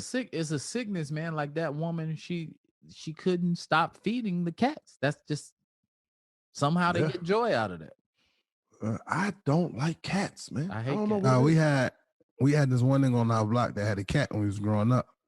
And this motherfucker, like, we used to go knock on his door. I'm talking about this cat really thought it was like a pit bull. I'm talking about like swiping at the blinds, like just angry as shit. Nigga. This nigga came outside one day with the sad face on. Yeah, what happened? The nigga cat fell asleep in the dryer with some clothes in it and turned that dryer on. Oh, they didn't heat him up. They heated him up. How did? I guess you got. I mean, I guess like a pile of clothes or whatever, and the motherfucker probably just went in there and just napped on top of the clothes. You said nigga close that door. Nigga close that dryer, hit that button. Permanent press. That cat was no more. Put that motherfucker on heavy duty. We all was happy. That nigga was sad as shit. Yeah. Sheesh. That's bad. That's bad. Not really. What do you mean not really, man? That cat was the devil. It's only right that she went down in flames. Yeah, but you gotta pull your own cat out when you're a cat owner. And you realize you killed your own cat. It's like, tough one. Yeah. Do you even wear them clothes anymore? I was ready to say, do you gotta rewash them clothes now? You don't even use that washing machine. You just gotta throw everything in that dryer in the trash bag and put it out for garbage. You give it to a homeless person. You want some clothes? Bad, you're a cold motherfucker. Well, of course, I gotta speak on this again. This happens like once a month. Oh boy, Yeah. The man who was shot dead by police during a Friday night melee in Virginia Beach was a cousin of Pharrell Williams. Donovan Lynch of Virginia Beach, 25, was shot and killed by a uniformed police officer a block away from a shooting that injured 8 people. Pharrell, who is a Virginia Beach native, tweeted, "The loss of these lives is a tragedy beyond measure. It is critical my family and the other victims' family get the transparency they deserve. Virginia Beach is the epitome of hope, and we will get through this." You know, one of the things I started doing now is like waiting and to get more information. Right. Instead of like, you know, just getting upset and like, oh, I saw that 2 minutes. And I feel like sometimes I don't want to say the government, but the police departments and everything, I feel like they got it and they see it, and then they just let that little 35 seconds go out there and let us all run around and get upset and mad. It's because they can't release it yet. That's what I was told. The cops can't release the full. They try to let the parents see it first or family members see it first before they release it. And they do a proper investigation over the full tape. That's what I was told. So that's why we only get the little leakage of, I guess, somebody's phone video, or I don't know. But I need to know the backstory. Like, what happened with the other 8 people that got shot? Because he said, let's pray for the families and the other victims. And speaking of that too, have any of you been watching any of this trial? George Floyd, Officer Chauvin? Derek Chauvin. I don't know if any of you been watching it. Nah, I ain't been watching it. Dude, the crazy part, a little bit of it. The crazy part is like how now George Floyd, for the defendant, is on trial. Like they're really trying to put him on trial. Like this is about that officer putting his knee on this man, not for 8:46, because now we know it was over 9 minutes that he had his knee on him. Mm-hmm. So that should be what we're talking about. But everything is about George having drugs, George yelling. And now yesterday it turned into the crowd. Like, you guys were yelling. What were you yelling? You guys were upset. And they tried to bait the black dude who said he martial arts, who said that move that he was doing, you know, that's, you know, you cut off his air and everything. They tried to make him out to be an angry dude. And he was like, didn't you call him a bitch? Didn't you call him you call him a fucking bitch? They start going through all that. And the dude was like, did the tape say something? Then maybe. Like he was cool. Right. And you could see him trying to make him angry. And then at the end he said something. So you became angrier and angrier. Yeah. No, I became professional and professional. When he said that, I was like, calm as shit the whole time. Yeah. And then he was like, make him like, it's like, he said it. He was like, you can't paint me out to be an angry man. Like he stayed calm the whole time. And they was firing off a bunch of questions, just trying to. He's like, so you called him a punk 13 times? Is that what you heard on the tape? Yeah.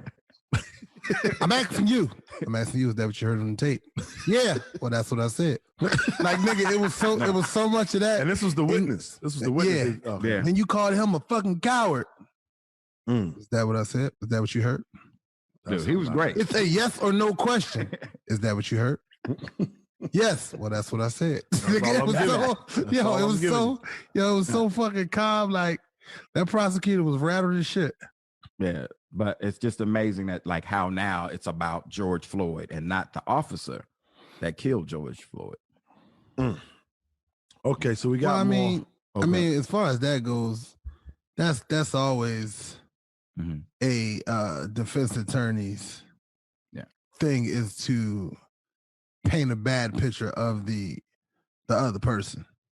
Right. So that's nothing new. Nothing new that they're doing with that. But I think for people to actually see it, because sometimes you go, how did they get off? How did they get off? And to now sit and watch it, you go like, well, this is, as you say, the lawyer, that's his job. My job is to get Spank off. And how I'm gonna get Spank off, however I can get Spank off, I'm gonna make it happen. If I can say, well, Harry fucked up. So how you gonna get Spank off, Joey? Whoa. Wait, how did we get Don't to that? answer that, Joey. Come on. You was about to say, man, hold on, Joey. Wait. Did the tape say that? That boy ain't catch on, so I had to say something. Whoa, now. Come on. That boy said, man. Tell us the ways, Joey. Did the tape say that? Oh, that was funny as hell what you put in the group chat too, though, Joey. About your brother. Man, you niggas, man. I gotta stop fucking listening to y'all, man. That nurse cool. She was like, so are you swallowing? Can you swallow now? And I'm sitting there going, I was like, oh, no, I got to stop listening to these niggas. Oh, man, we got some backstory on the previous story about the man getting shot in Virginia Beach. Saturday afternoon, police identified the 2 people who were killed. Additionally, 3 people were arrested and charged in connection with one of the shooting incidents. Police said in a statement Saturday that 3 separate shooting events took place the evening of March 26th at the Virginia Beach resort area. Pharrell's cousin was a part of a separate shooting. The police said he was wielding a handgun. That's why he was shot and killed. In the aftermath of the incident, police were vague on details, saying cops encountered an armed citizen, which resulted in a police-involved shooting. Yeah, so now we got more backstory. Okay. I just want to let the people know that, man. Just all, And with that being said, man, we might as well go ahead and pay these bills, player. So we're going to take this commercial break. And we're back. Welcome back. Ladies and gentlemen, welcome back. If you're just tuning in, you missed the first hour. In the first hour, we spoke on a few things. We spoke on who was the realest nigga in the room, and Spank Horton was the winner of that. Talking in third person because Spank Horton is my guy. We also talk about April Fool pranks, and we talked about a couple of different trending topics. And also Harry sang the first 3 minutes. So if you want to miss the first 3 minutes of every episode, I understand, party people. I understand. We get it because Wayne and I, we go on strike as he sings because we log off and just let that man sing. Then we log back on when it's time. Rude. You think that's rude? You think that's rude, Joey? I think it's rude. That's fine. If I'm not your cup of tea, I'm okay with that. There you go. I don't think it's rude. But in other news, we're going to keep the trending topics going. Chet Hanks, son of Hollywood actor Tom Hanks, has been criticized for using a racist font on his new collection of merchandise, which is also controversially called White Boy Summer. His black and white range of clothes has been called out online for his use of a Gothic-style font that is close to the one used by white nationalists. We have audio. Look, I just wanted to tap in really quick. I just got this feeling, man, that this summer is... it's about to be a white boy summer. Take it how you want. I'm not talking about like Trump, NASCAR type white. I'm talking about, me, John B., Jack Harlow type white boy summer. You know what I mean? Let me know if you guys can vibe with that. I'm not mad at that. No, of course you're not. I mean, I'm not mad at that. Can he not be? He's white. Yeah. He can't have a line called White Boy Summer. Is that they didn't say that the White Boy Summer side of was racist. They blaming the font. The font as racist. Like I don't really think a white supremacist or anybody else is using a specific font to show their racism secretly. Yeah. Hey, they got little hand signs. Never know. That's giving them way too much credit that, okay, we don't like Times Roman New. We're going to go to fucking this font down here. That's how we type. Like we type in this font because that shows who we are secretly. Like I think they just... Don't we have that for gangs? You're talking about throwing up gang symbols. Not just symbols, but don't they talk a certain way? Don't they write a certain way? You're saying blood's replacing the C with a B? Yeah, that's not a font. That's not. That was created by who though? Who created the fonts? The white man created all these fonts. How you know they didn't secretly be like, you know what, this gonna be our font? Them niggas ain't gonna know. So why we first hearing about it? This is what first time we heard about it because Chet outed him. Or because the first black man worked at the font community center. All right, and then I'll be honest with you, I didn't know shit about the font. Yeah, and Harry's a graphic designer, so if he didn't know nothing about it, don't exist. I ain't never looked at a font and been like, that's the racist font that somebody else used. I'm gonna lean toward one. And it doesn't look like Gothic to me. But here's a picture of it. I'm saying I'm lean toward Wayne. We're giving them too much. I'm looking at the site right now, right? And as I said, White Boy Summer. But then there's also a link. It got the WBS collection, which is White Boy Summer. There's also a link that says BQS collection, Black Queen Summer. Oh, you trying to steal our bitches? Come on. Well, come on. First of all, Spank, they're not bitches. Yeah. Come on, he bro. call them queens. And you come on, but these are our queens. Listen, our queens and princesses. And the black. I'm just joking, ladies. I'm just joking, ladies. Oh my God. And y'all got to play on the words. That's good. On the Black Queen Summer shirts, you know, some of them on shirts, hoodies, or whatever. They're both in a black and white. But then he also has a T-shirt that says "Stop Hate." Okay. Yeah. So it's just like, I feel like they're going way too far with just trying to put it on the front. And I guess next they're gonna say he's using the Black Queen Summer to hide his racism. Like it's just some shit is just too far. This one for me is too. You saying we too woke on this one? I think this is a reach. Yeah, niggas need to go back to sleep. I don't even call it woke. I call hit the snooze button on that one. That's a reach. I call that too woke, Joey. That's too woke to me. When it's too out there, it's like, come on, you're too woke. I like that he gave an example of what he meant about White Boy Summer, and he gave people who are in our culture, who's invited to the cookout. Yeah, who is invited to the cookout.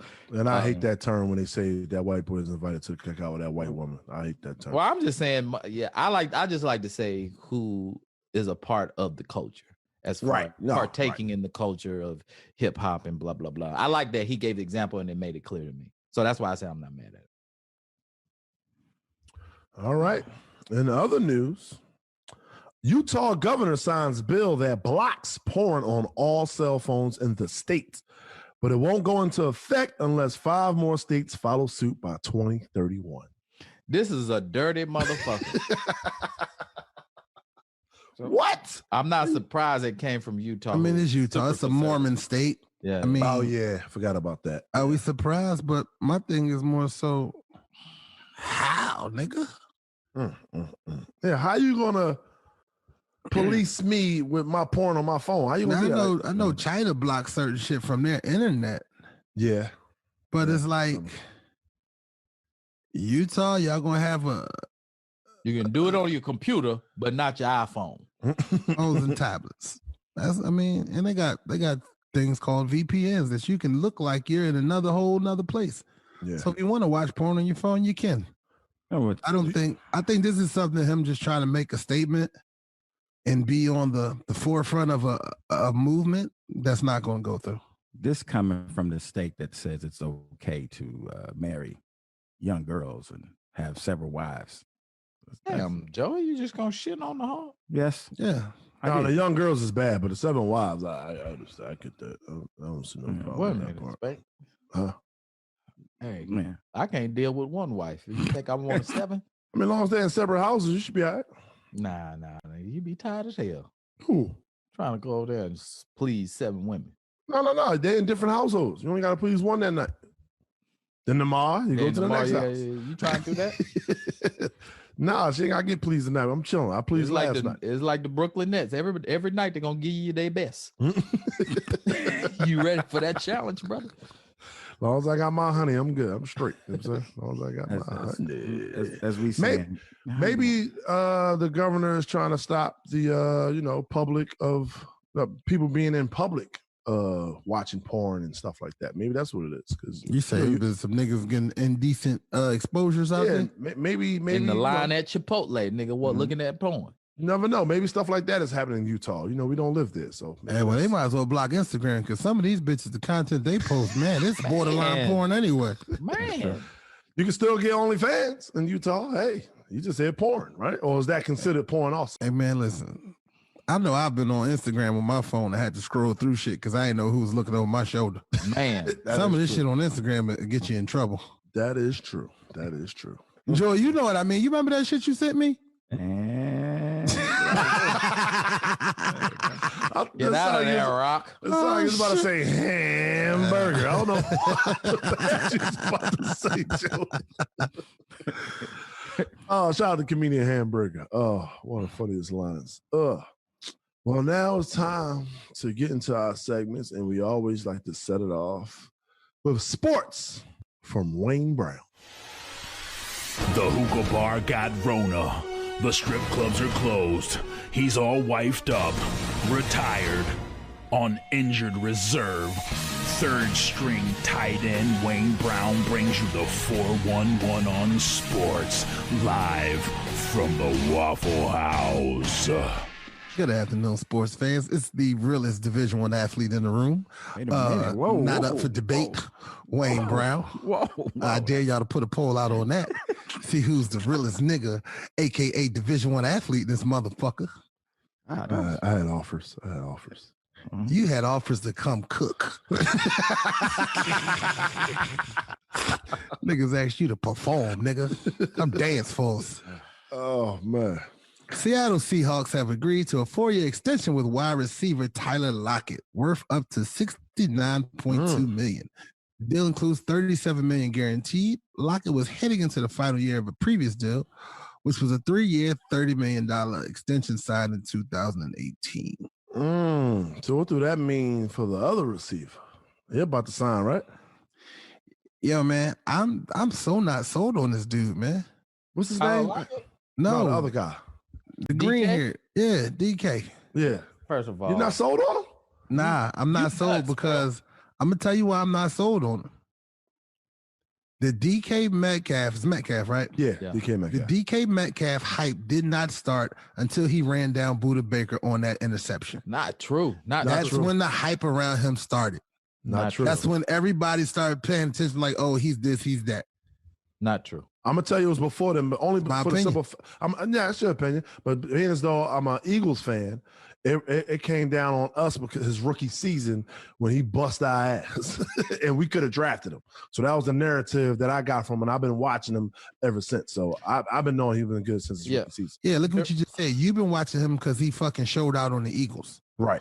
You had a specific reason, not because Sports Center and the media been hyping him and putting all this extra sauce on his name. That's true. He didn't start getting that until he ran this nigga down. Well, I mean, on the interception.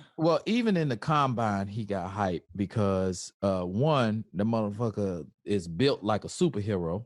Goddamn linebacker. 2, he ran a 4.3 at his size, and also he's the son of a former NFL player, and he's been weightlifting since he was 5 years old. That's Eric Metcalf's son. Not Eric Metcalf. I forget. I don't. Damn, what? His dad's first name sidesteps me, but I think DK Metcalf is the goods. I think by everything that he's displayed on the field, speed, size, power, hands, I think he's the goods. I think he's top 5 receiver in the league. Okay, with that being said, since Harry brought it up, 83 receptions was tied for number 19th in the league. 1,300 yards was tied for number 7 in the league. 10 touchdowns, tied for 8th. His average of 15 a catch, tied for 11th. So you say he's a top what, Harry? Top 5. Those averages don't average out. But then also, if you go straight stats, if you go straight, Tyler Lockett. You better be lucky my running show wasn't in front of me because I was gonna cut you off. Right. I knew it's coming. But the stats don't tell the true story, because as a number 1 receiver, you may not have statistically, you might have a great year, but they're rolling coverage to you. They're doing all these things. Is he the number 1 though? He's the number 1 on that team. I feel that he is. So you think Tyler Lockett is number 2? Yeah. Tyler Lockett. So here's what I'll say to you, Harry. Yeah. Are you a true number 1 if when they roll coverages and when they do what they're supposed to do to a number 1 receiver, your numbers decline? Michael Thomas didn't. He show out. We know he's the number 1 receiver, and he still get 100+ catches a year. Well, I mean, if you think about it, if you put it in years in the league, I think he's in his 3rd season or just finished his 3rd season. Hey, I'm looking up Tyler Lockett numbers. Like I said, I think Tyler Lockett is still the number 1 receiver. He got Tyler Lockett had the same amount of touchdowns. He had 100 receptions.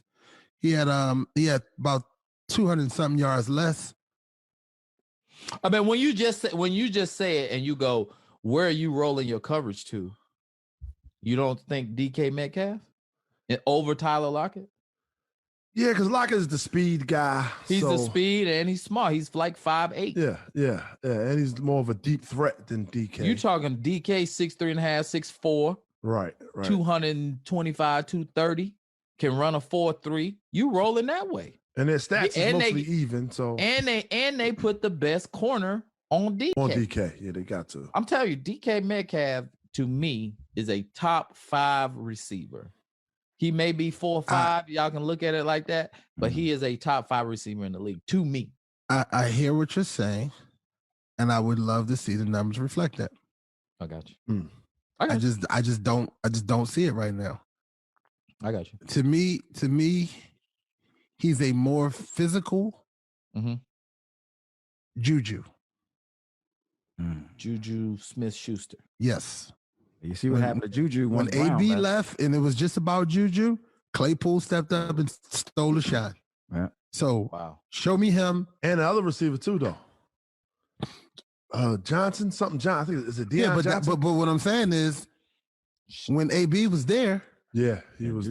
Everybody looked at like, yo, this nigga Juju is the goods. Yeah. They thought when AB left, okay, this Juju about to have a breakout. Well, let me counter that. And I want to prolong the conversation, but let me counter that. When Juju was on the team with Deontay Johnson, my bad. Deontay Johnson. When Juju was on the team with AB, AB was undoubtedly the number 1 receiver on that team. So you get why him now, when AB leaves and he's now put in the number 1 position, there was struggle because he was never considered the number 1. I say right now, DK Metcalf, after the rookie season, became the number 1 receiver on that team. So I feel as though he's said about what you said about them rolling coverages and focusing on the number 1 receiver. I think it's even, man, in Seattle.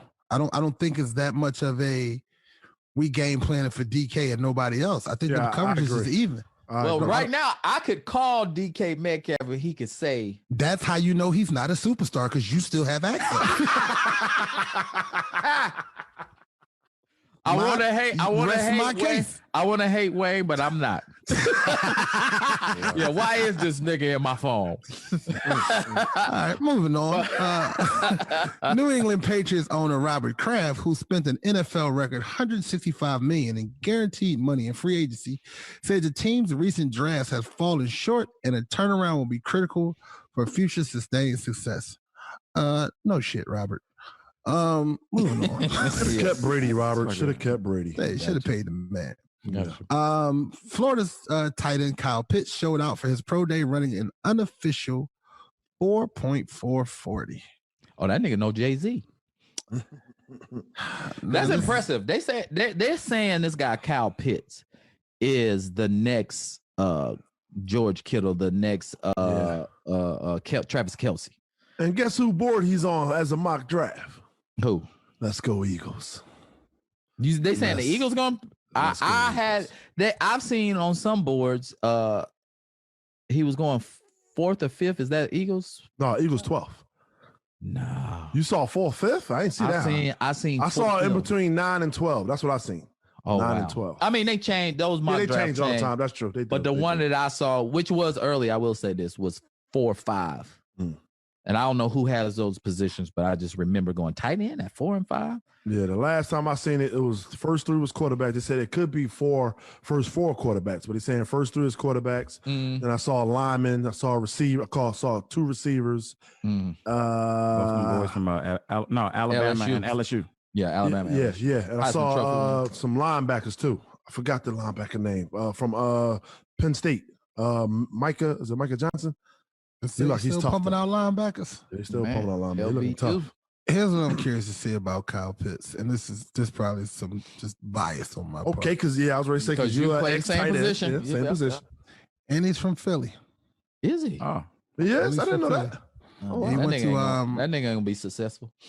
He went to Abington. Oh shit. I'm curious to see what he does in the NFL at that size. He's 6'6", he's like 240. Yeah. He's more of a heavy receiver than a tight end. Yeah. Can he go in and line up next to the tackle and make those blocks in the running game? Or is he just a pass catcher receiver that you can focus on when he's in the game because we know he's just coming in to catch passes? Can he be a true number 1 overall tight end? What George Kittle? How? I was just ready to say. I think George Kittle is about 6'4". He's he heavier though. Weight. Yeah, he's like 245, something like that, right, Wayne? If you're looking it up. George Kittle. He's the number one tight end in the league, by the way, playing for the George Kittle is 6'4", 250. Yeah. That's a big difference between 6'6", 240 and 6'4", 250. Gotcha. And you got Kelsey and all of them is a lot heavier. I mean, I think with the NFL, of course, he getting in the right weight room to bulk up. He should be all right, but I'm curious to see how it goes. I don't really buy into those numbers. I will say I wish him luck, man. I want to see another top tight end in the league. I wish he said it makes exciting offense to me. Yeah. He said he the best player in the draft. Who? Pitt said that. Yeah. Oh, wow. I mean, he gotta have that mentality, man. There you go. Them guys are out there trying to eat, bro. Yeah, most of these tight ends is 250, 265. Gronk is 265. Kelsey is 260. Yeah, but most of them niggas run like a 4'6", 4'7". Hey, let me tell you something. You 260 pounds running a 4'6", 4'5". Get out the way. You gonna move, nigga. Get out the way. It ain't too much difference in a 4'4" and a 4'6" when motherfucker coming at your chest. We was talking about this earlier in the week. Y'all see Derrick Henry doing the push-ups on the bands with the chain on his neck? That's who that was? Derrick Henry. I don't think I saw that. Hey, that nigga looked nuts. I didn't know who that was. Yeah, that was Derrick Henry. He played running back, Wayne. So if you're a linebacker, cornerback, anything on the defense, you got to tackle. That's what I'm saying. That motherfucker got a head of steam coming at you, and he running a 4'6", bitch. It's still a problem. He easily 250. 6'3" and a half, 6'3", 250 coming at you. And y'all remember Brandon Jacobs for the Giants? He was a big running back, 6'4", about 260, 270. Yeah. So this was when Major Wright was in the league. He's Chicago, right? He's played for Chicago, Tampa Bay. He was I think he may even made the Pro Bowl. But anyway, I befriended him during tour and whatever, just keeping up with him. And I texted him one night. I saw him with Brandon Jacobs, and he said, "Hey man, just think of a brick wall running at you, and that's what it feel like tackling Brandon Jacobs."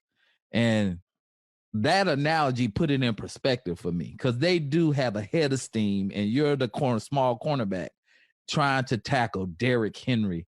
So I don't mind when the motherfuckers show people bitching up and making a business decision. Derrick Henry. I'm watching the video now, bro. Jesus Christ, bro. Yes. Derrick Henry. The push-up one? Yeah, I didn't know he was on like on a band. Them rope, the bands. Yeah. I didn't know he was doing on the band. So that's all stabilizer muscles. Yes. And plus you put the chain on your neck for extra weight. And he's on a medicine ball with his feet for balance. That's I didn't see that. I thought he was on a block. No. It was nuts. I had no idea that was him. Yeah, this is nuts, Derrick bro. Henry. That's Derrick Henry. Anyway, I didn't mean to interrupt. Moving on to some depressing news. Okay. Okay. Go ahead, bro. This is gonna make me smile. Andre Drummond's debut with the Los Angeles Lakers ended early. The center has suffered a right big toe contusion during Wednesday's game against the Milwaukee Bucks. The Lakers announced X-rays came back negative. What is going on? Well, that's good for him. It's good they came in negative. Probably just that nigga said, "I took my sock off and my toenail wasn't there." He lost his toenail, bro. Toenail, shit. What is going on with the Lakers? And another sign of desperation, free agent center DeMarcus Cousins and the LA Clippers are discussing a 10-day contract, but no decision is expected until next week. First of all, brother, how you gonna do that? Yo, the desperate signing part, yo. Brother, that wasn't even cool. I'm just saying that if I am DeMarcus Cousins and I am a veteran in this league, I know my worth. Mm-hmm. I'm not signing a 10-day contract to chase a ring. But here's the thing. It's not about chasing a ring, though. But nobody else is signing get that money, bro. I heard on radio, on NBA radio, that it's estimated that DeMarcus Cousins, after the two major injuries, the Achilles and the ACL, lost over $100 to $150 million. It's a fact. Yeah, he was up for a max before he got hurt. Terrible luck. And you just don't see. I'll be honest with you. As I watched DeMarcus, when he played with the Warriors, that was the start of his downfall. You don't see the explosion. I mean, he wasn't a high riser anyway, right? But he positionally he could take you to where he wanted to you on the block and have his way with you. But I just don't see any type. All the explosion he had was gone. I think that's where he went wrong at when he went to the Warriors. It's not even no, Harry, hear me out. It's not even Warrior hate right now. Okay. This is me saying that he went to a team that we knew he wasn't going to be able to be utilized to give him the best shine to get a long-term contract elsewhere. And Steve Kerr had made it known that, hey, we hope we can help him get a ring. Like they said he wasn't a part of their long-term future after that. So it's like you're coming into a situation where you got the best shooters to play the game, and they run a style of basketball that's not conducive to what you do. Well, I think a part of that was they knew they weren't going to be able to pay. They felt like they weren't going to be able to pay DeMarcus what he was worth. So I think that was the 1 year add-on and fix. And then plus DeMarcus was a free agent coming off the Achilles, and he didn't receive the contracts that were up before he had the Achilles. So that's when he signed with us. That's when there was video where he said, I'm playing chess, not checkers. Like I'm about to get this ring and up my value. And, it didn't work out for him, but I understood why he signed with. I understood it too. I didn't like it at first. Yeah. Because to me, it was like what the Nets is doing now. But I looked at it as, okay, he's injured, he's hurt. He can't go to a bum team, because if he go to a bum team, he's going to play for like 30, 35 minutes. He needed to be in a role where he could play 10 to 15, no more than 20, and still get some, look dominant within the 15 to 20 minutes and get that good contract. So I understood why he went there. I understood it. Yeah, man, at this point, he has to go where the money is. Not to say, So you say he about to catch a flight overseas? I mean, I hate to say it, but the injury bug is a mean bug. That 2 major injuries like that, on a knee and an Achilles is almost a death sentence for basketball. Well, even if you go back to Andre Drummond, yeah, he played his debut with the Lakers and fucked his toe up. But look what happened before that. The Cavs sat him down. So he hasn't been able to play and stay in basketball shape all of this time because y'all decided, fuck this nigga, we don't want him no more. We just gonna fucking sit him. Now when he do get his first taste of action, injury. That's a good point. Like these teams can't do that. That's fucking these players up more than anything. Yeah, but they don't want him to get hurt. Why? What if he got that contusion under the 18 that they couldn't get rid of? Nigga, they released him. Oh, they released him? It wasn't no fucking trade. They was trying to get trade first. Yeah, they was trying to get trade first. But buyout release is the same shit, just like DeMarcus. Yeah. Like they fucking they said that he was a good presence with the young guys in the locker room, and a lot of young guys leaned on him for information. He was just showed like a lot of veteran leadership in the locker room for Houston. So they guaranteed his contract before they released him, just as a thank you. Right. So that was cool, but at the same time, you still sat this man all the time, and no way you can stay in game shape, just sitting on your ass. Mm-hmm. Hey, but I'm gonna keep it rolling. I'm gonna close out sports with one more. Hold on. Okay. The Nets were forced to have a long talk with their superstar player, Kevin Durant. Mm-hmm. It could even land him in hot water with the NBA. After actor Michael Rappaport made public a number of social media private messages that Durant has sent him, some of which were misogynic, homophobic, and threatening. The league is aware of the situation and assessing the next move. It's unclear whether Durant will face any fines. Homophobic? Let me read them again. Hey, he was talking about cocksucker this and go suck a dick, and that's homophobic. Saying somebody suck a dick. Listen, I don't know what's considered or not, but that's if true. We somebody don't know that. got upset about it, then that's what it is. Yeah. I can't control how other people feel about certain situations, but things were said, and this is now what he has to face. And this is not the first time that Kevin Durant's fingers have landed him in trouble. Hey, man. So he needs to stay the fuck off social media. He does. You're too sensitive for social media. There you go. Leave it the fuck alone. You're sensitive. There you go. And you got to know this shit just don't go away. Once it's out there, it's there. Regardless if you say, oh, it's a private message, it's now a message that's out there. It's never a private message. Yeah, Durant was quoted in saying, me and Mike talk crazier than this on the regular, and today he's pissed. Durant tweeted this and said, my bad, Mike, damn. There was also comments of how Rappaport made the DMs public, but took his own personal comments out. Exactly. So that part lets me know there's a little shadiness about it. I mean, if you're Michael Rappaport and you're speaking about Kevin Durant, and this is where that fine line is. Rappaport is not a reporter. He's a fan. He's not a journalist. He's just known as a sports fan, a New York sports fan. And, obviously he can have his opinion.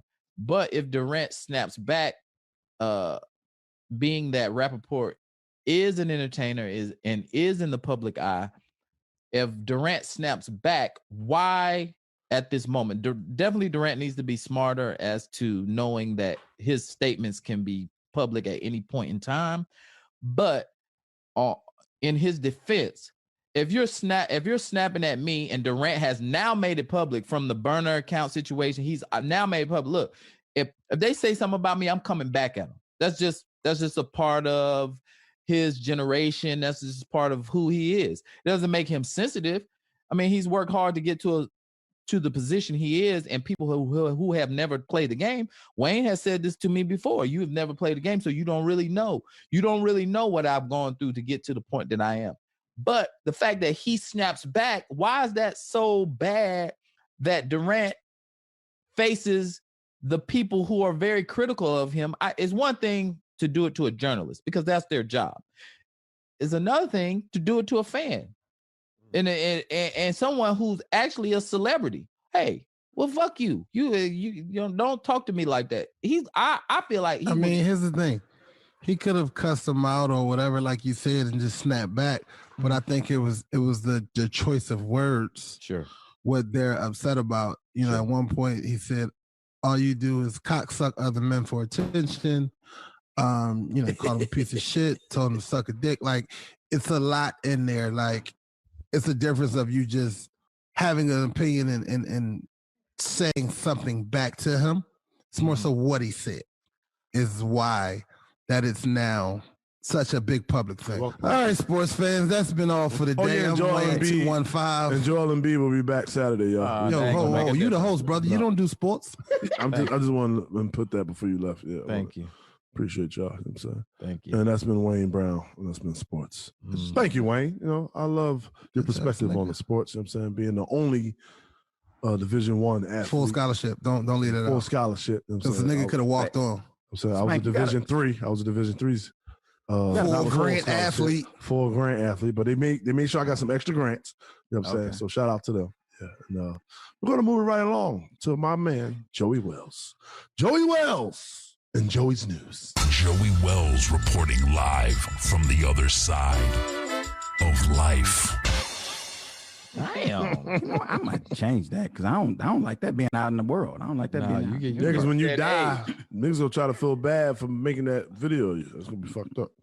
Producers. So, all right, man. I got a couple articles, man. Something I wanted to talk to you guys about and get y'all opinion about. Oh, wow. One is Harry's favorite city. Come on, there, B more. Baltimore. Baltimore City State's Attorney Marilyn Mosby says that the city will no longer prosecute for prostitution, drug possession, and other low-level offenses. Mosby made the announcement on Friday following her office's one-year experiment in not prosecuting minor offenses to decrease the spread of COVID-19 behind bars. They wild out in baby. Now, some of this has been done before. I remember in the Bay Area in the 90s, they had started doing this where they weren't going to prosecute misdemeanors because they were like the jails were full. Sure. What is y'all feeling behind this? Fellas about to ask.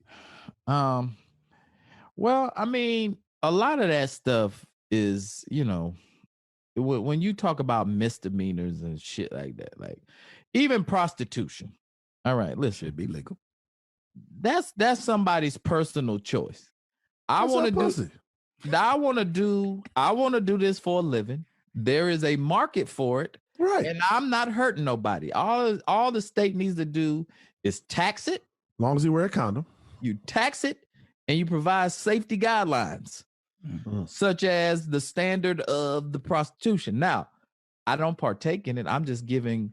Have you ever partaked in it? I have had a prostitute before.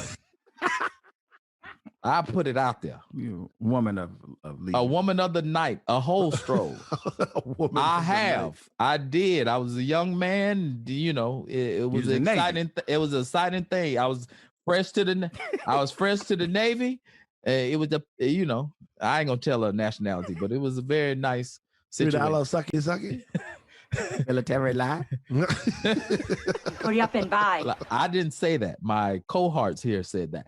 But what I'm saying is, it's like people break laws every day. Every day the laws are broken. So, that's a more progressive way of looking at governing and policing people. I can appreciate it, especially the COVID part of it. I can appreciate it.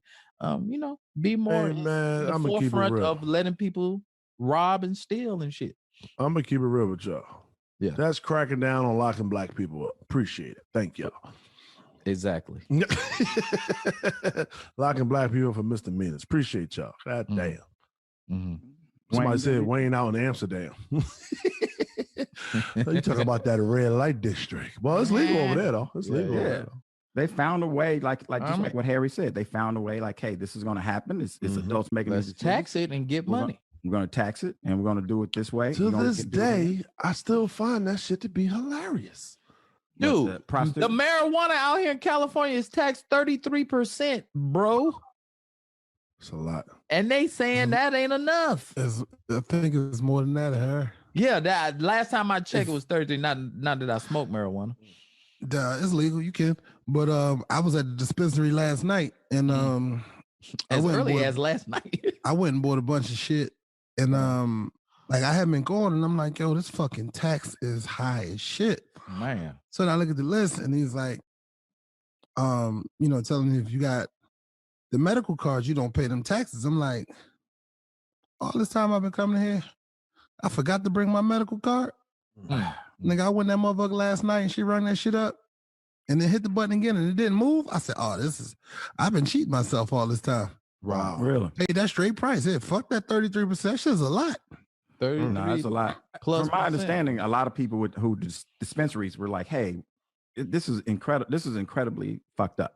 Because I think they were trying to get 40-something% at one point. Yeah. I think California is extremely greedy. We are a greedy state.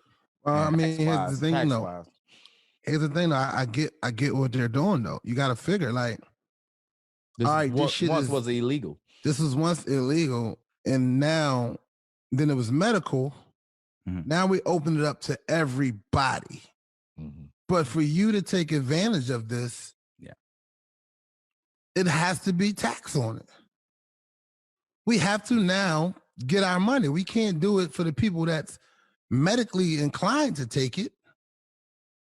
That's like you going to fucking CVS and they fucking tax your goddamn prescription 40%. Mm-hmm. We can't. But you niggas that's doing it for the fun and for the love of the game, we could get your asses. For sure. It just seems like a lot. No, it's a lot. Definitely a lot. So I wish them luck in Baltimore, and I'm with you, Spank, on that, because a lot of times we all know that when you go into jails, it's full of people of color, and anything that can get some of us out of there for these misdemeanor things that are, like you said, like, oh, I got a joint in my car, or something like that. Salute to Marilyn Mosby, the state attorney, Baltimore City. And this last one, man, is a shout out from my man LC Buckshot. Smith has worked in law enforcement for more than 56 years, and he is turning 92 in May and says he will retire when the good Lord says so. Man, that man been damn tired. Who he gonna run down at 92? Man, LC, you better set your ass down some goddamn well. So my two questions. Do y'all ever plan on retiring? I don't. Not me. I plan on doing radio or something. I'm being in the same room. I'm gonna wash cars or something. Hold on, wash cars. Hold on. I mean, I'm always be active. I ain't about to just sit in the house. Yeah, but you're not gonna be washing cars. Man, I might be your next Uber driver. You don't know. You know what? Ain't shit past me. Spank, I'm gonna try to get. I'm gonna get what I can get. I can Listen, see you, Spank. I talk trash about me ever becoming an Uber driver. It's just something I wouldn't fit me. But as I become an old man, I get to talk to motherfuckers all day, every day. Because I hear you like to talk when you get old. Because that's what I noticed from old people. So that's the great job. That's a great job for an older person, for sure. Wow. You driving me, I'd be like, shut the fuck up. Man, I don't want to talk to you, bro. I like that they put on there conversation or no conversation when you ordering. I'm still talking to you. I don't give a shit. Yeah, for sure. Fuck up your stars, fucking with me. Wayne is that nigga, I bet. You in the car like, how you doing? Hey, Wayne. That's me. Bro. Wayne will give a bad review. Dude, if you're ever out with Wayne, don't you ever order the Uber. Let him order the Uber. He will curse your fucking Uber driver out. Yo. He don't give a shit. Yo. What's the last one you cussed out, Wayne? Last time we was in Miami, man. It was a couple years ago, man. Dude didn't even speak English, but he did say, hey, you can't eat it here. This nigga Wayne spam. Oh, fuck you, man. I'm like, yo, Wayne, chill. This is my drive. Yo, can we do this? If Wayne is up for it, can we get Wayne's rating as a customer on rideshare app? Can we just post that? He's gonna be good to his. I'm talking about if it's other people's. Oh no, he's gonna spaz on him. Oh, you saying if he knows it's a spank Uber, he gonna spaz out. Are you saying Uber? He gonna chill. I'm a 4.64. See? 4.6. But if he in somebody else's. Oh yeah, he's liable to snap. What's that? What's your rating, Spank? I'm about to go see now. How he only you find cursed out. He only cursed out 2 of mine before. Pull up your Uber. Yep. And then hit the little 3 lines to the left, and it's right under your name.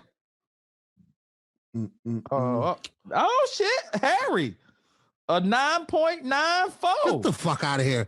5 is the only highest you can get. 9.94. That's what I got. 9. No way. That's everybody else with y'all shit. This my shit is 4.89. Mine's 4.83. Yeah, Harry lying, so he got a 9. You must be driving, bitch. Harry probably moved the 9 that's at the end to the front. That's what he probably did. 4.94. This nigga blocked. What are you talking about? See that, Harry? What'd I say? You said 9 point something. No, I said 4.94. Harry, you said 9. You said 9. We got you on tape. Yeah, Harry. Did I? Oh, well, dude, 100%. I meant 0.94. That's what I said. That's what I said. No way he had 9 something. Oh, that's what y'all was saying. I said only go up to 5. Oh, my bad, bro. You said I'm a 9.94. That's because that nigga. I'm the customer and the driver. That's all. That nigga getting old. That's what happened. No, that's that Gaffney accent. Y'all didn't hear the 4. But this the thing though, y'all. I didn't know that they can rate us until one time I got picked up and a guy was talking to me. You know, I'm having a convo with him or whatever. It was one of the days I felt like talking. So we was talking. He was like, hey man, I'm surprised that you got such a low rating, man. You seem like a good customer. I'm like, a low rating? What are you talking about? What's yours, Spank? I'm now 4.8, but at one point I was like a 3.9 because Wayne cursed out about 2-3 of my drops. You know what I'm saying? Man, get the fuck out of here. You got to blame it on me like I'm the only hot head in the car. 4.6 is actually low for a customer, bro. Who got 4.6? Wayne. Yeah. Yeah, that is kind of low. That's kind of low for, because Joey, do you have it? I got 4.8. 4.8, yeah. Yeah, and I got 4.8. All right. Well, that's very interesting though. Very interesting.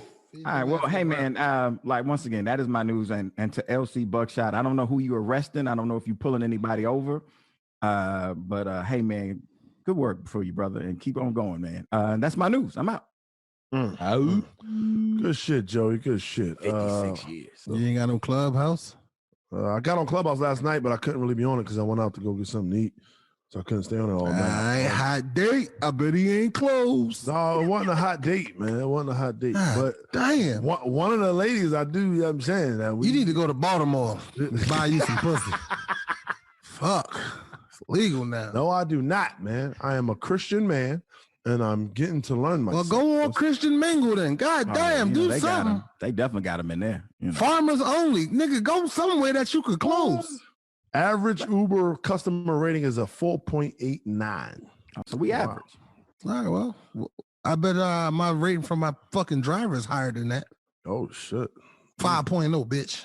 Let's move on to Joey's shout-outs. Is that what it's called? Oh, yeah. Check this out. Joey Wells putting the old back in old school. I want to go way, way back. And I actually only got one today. I'm getting some birthday love. And Harry is from one of your spots. Okay. Old spots.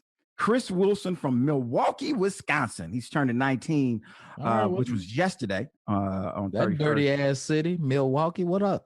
And his brother wanted to give him a shout and says, man, his little brother is turning his life around, and he wanted to acknowledge that, man. So, all right, Chris Wilson in Milwaukee. Let me tell you something. Y'all got some great pizza places up there.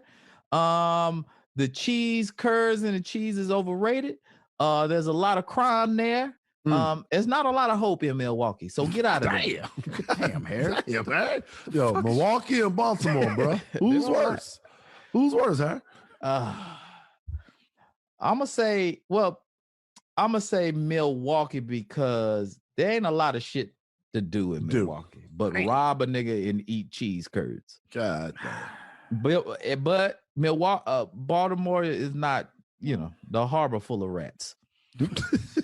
Well, hey, you hard on. I like Baltimore. I ain't gonna lie. It reminds me a little. Maybe I'll come up with a new segment and just shit on different cities out of the country and just bring up facts though about the city that's fucked up, like crime rate and shit like that. So you don't plan on traveling no more? Yeah. Hey, man. That's a wrap. I feel like it's going to be a reverse, just like Wayne engineers the reverse like he's very surly and very confrontational and abrasive, but people love that.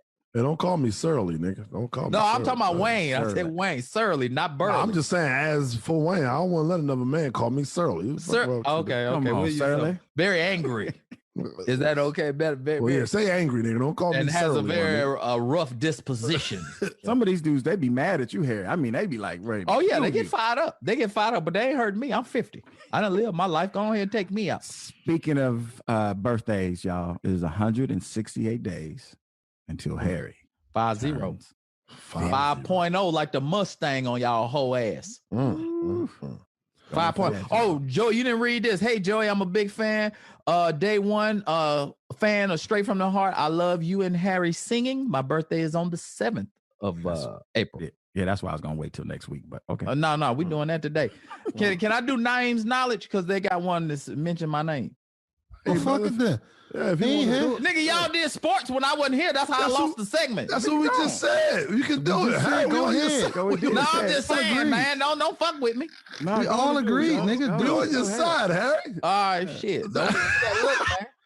I'm ready. Let's go to the segment.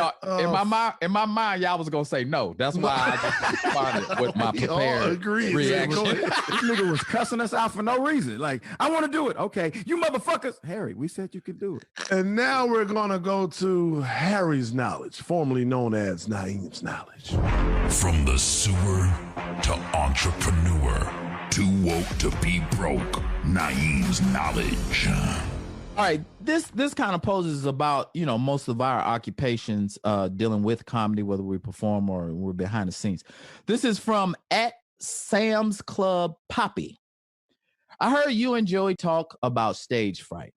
I want to do stand-up, but I'm extremely nervous. I'm not a shy person by any means, but I dread getting on stage. I'm not sure if locking onto one person would help, not making eye contact, picture everyone naked, etc. I figure everyone with the exception of Harry could help me with this. Thanks in advance. Read your name wrong, didn't you? Yeah, I just saw my name and didn't know he was saying you can't help me. But I love the fact that it was stand up. I thought it was, I love the fact that it's stand up. So said he just saw his name. You got to get that advice out, nigga. Go ahead. So Joey and Spank, do you guys have any? No, nigga, you said you seen your name, so you want to give advice. Well, since you want my ass, since you want to be smart, Sam's Club's Poppy about what I can provide in advice. I'm gonna tell you, don't even try, because you're dreading getting on stage. You dread that. You're not a stand-up, bro. Go make jokes at your local pub and get free drinks that way. This what I would say for him. I think not a local pub.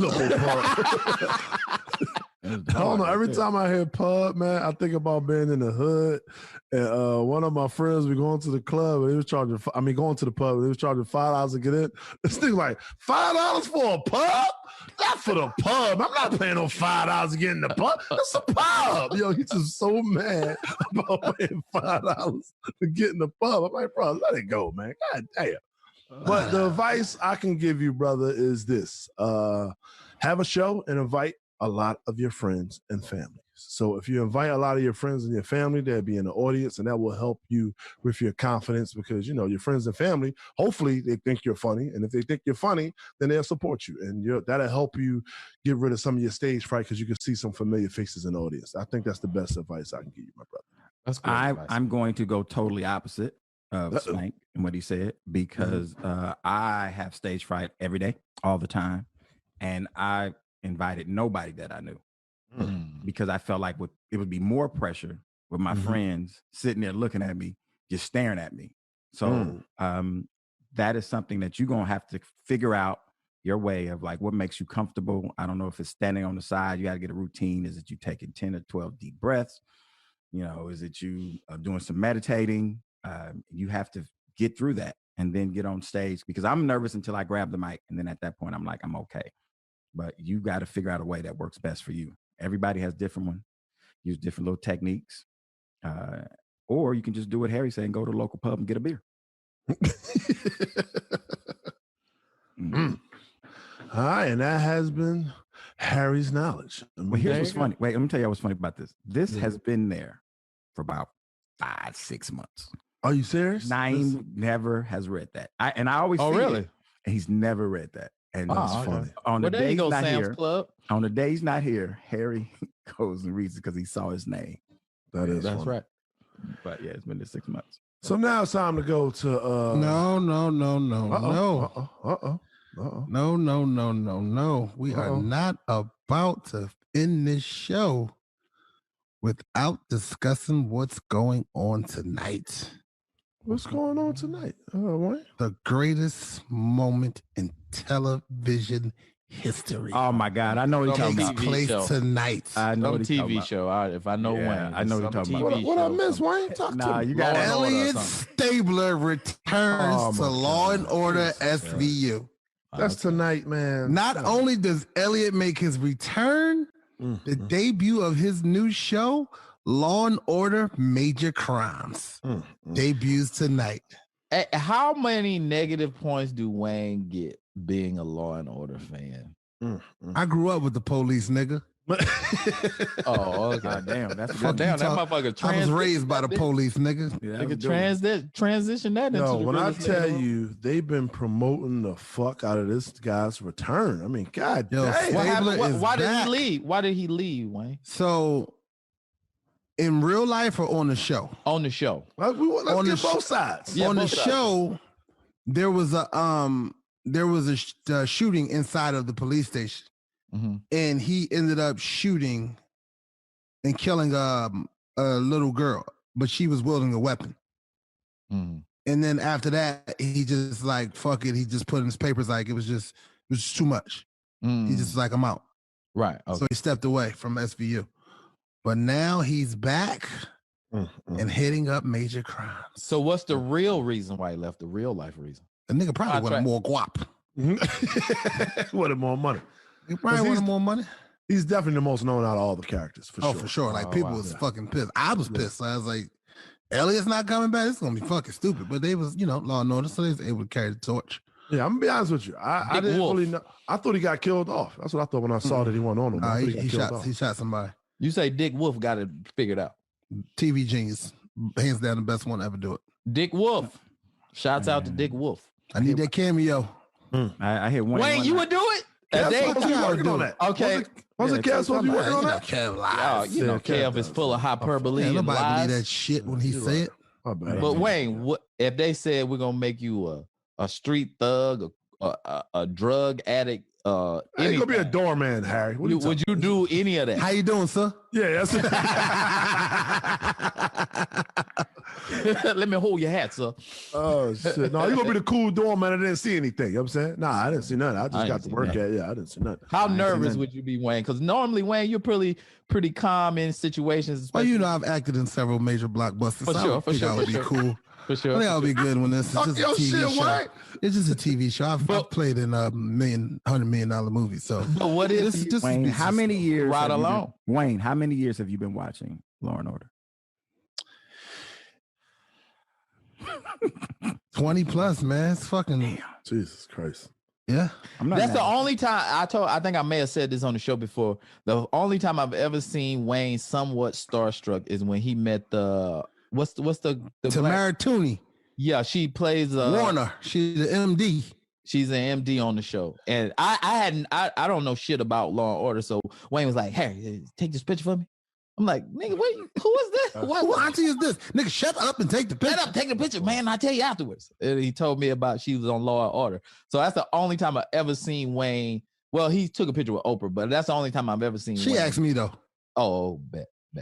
That's the only time I seen Wayne kind of somewhat starstruck. I will admit about that. I hit Wayne because when I got caught up, that shit was on and I just watched one.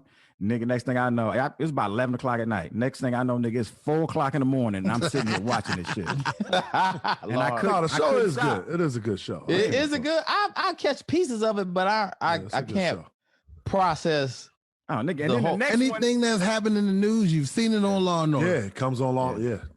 Yeah, they had a couple of heavy topics. I'm like, oh, they really diving into some heavy shit. What's your favorite one though, Wayne? Like, because I know they got SVU, they got Criminal Intent, and they got Criminal Intent is trash.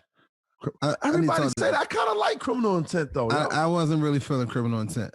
They say he's too extra. They say he's too extra. Like when he coming in. It's the way that the crime is portrayed. Like it's backwards. Mm. So you start out with it, and then it's the way they work the crime is backwards. Right. Okay. So like if you don't see that first couple minutes, don't even watch it. You don't know what the fuck's going on. You don't know what's going on. Okay. But I heard about that one with LL on. I don't watch that. I think that's CSI or CSI. I don't know. Whatever. Yeah, oh, that's something different. Okay. Yeah. That's CSI. Yeah. Damn. Wait. Yeah. I like to see it. Was CSI one with the red hair, the first one, right? The dude with the red hair. You don't even know. I can't remember his name though. His was good. He was in Miami. He be over dramatic with the shit. He do though. I used to like them though. And the one in New Orleans, what's that one? Is that CSI or? Never CSI. They've been fishing all over trying to find them one stick. Yeah. Okay. So you take SVU over all of them. Yeah. I hear that the most out of everybody though. They say SVU. Wayne, here's a question: if somebody sent you a picture of an episode, just a shot of it, would you know what that episode is? Because here's what I fucked with Wayne a couple times. No. Now, if you give me a clip, yeah, a nice, like say a 5-second clip. Could you name that episode? From a clip, I think I could. Ian said, "If your mom is the police, that's minus 5,000, and it's minus 1,000 if you fuck with 12." Oh, you called him 12. Okay. How you know that where I was getting my work from at the police locker? Plus 20,000. Oh, you talking about you was acting like shit. What was Denzel character in Training Day? God damn it, Lonzo. Okay, Lonzo. All right, man. We having a great episode so far, as we usually do. As we usually do. And we're gonna move on to our second. It used to be our first favorite segment, but now it's getting moved down to the second because they're saying who's the dumbest is the best. See what I'm saying? Come on now. I would like to do who's the dumbest, but we know Kevin Hart is not here, so yeah, we got to just move on. We can just move on, and we can do fan mail. Yay! You've got mail. Segment where we like to talk to our about to say customers. We like to talk. Fake selling ass. Or heroin. Or both. And we let our fans talk to us, and most of the time they talk shit about us, but you're not going to hurt our feelings. And Wayne, would you like to take the first one? I'll go ahead and read the first one. Doc 1180. Say, man, we going to take this back to last Thursday's show right quick. The nerve of you niggas to suggest that Wayne's chair should be in rotation. Y'all said that when I wasn't here? I don't remember that. Somebody fan mail. No, it's cool. If anybody's chair needs to be rotated, switched out, or flipped over while he's in that motherfucker, it's Joey Fels. God damn. That's where Bring Back Bird came from. Let's be honest.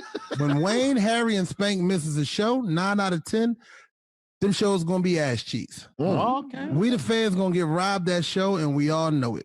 On the other hand, what or who we don't mind missing multiple consecutive shows is that clown in the background who likes to partake in Harry's opener, but can't get his own fucking birthday segment right. Oh, man. Okay. Laugh out loud. You asking fans to give you content only for you to fuck it up is hilarious.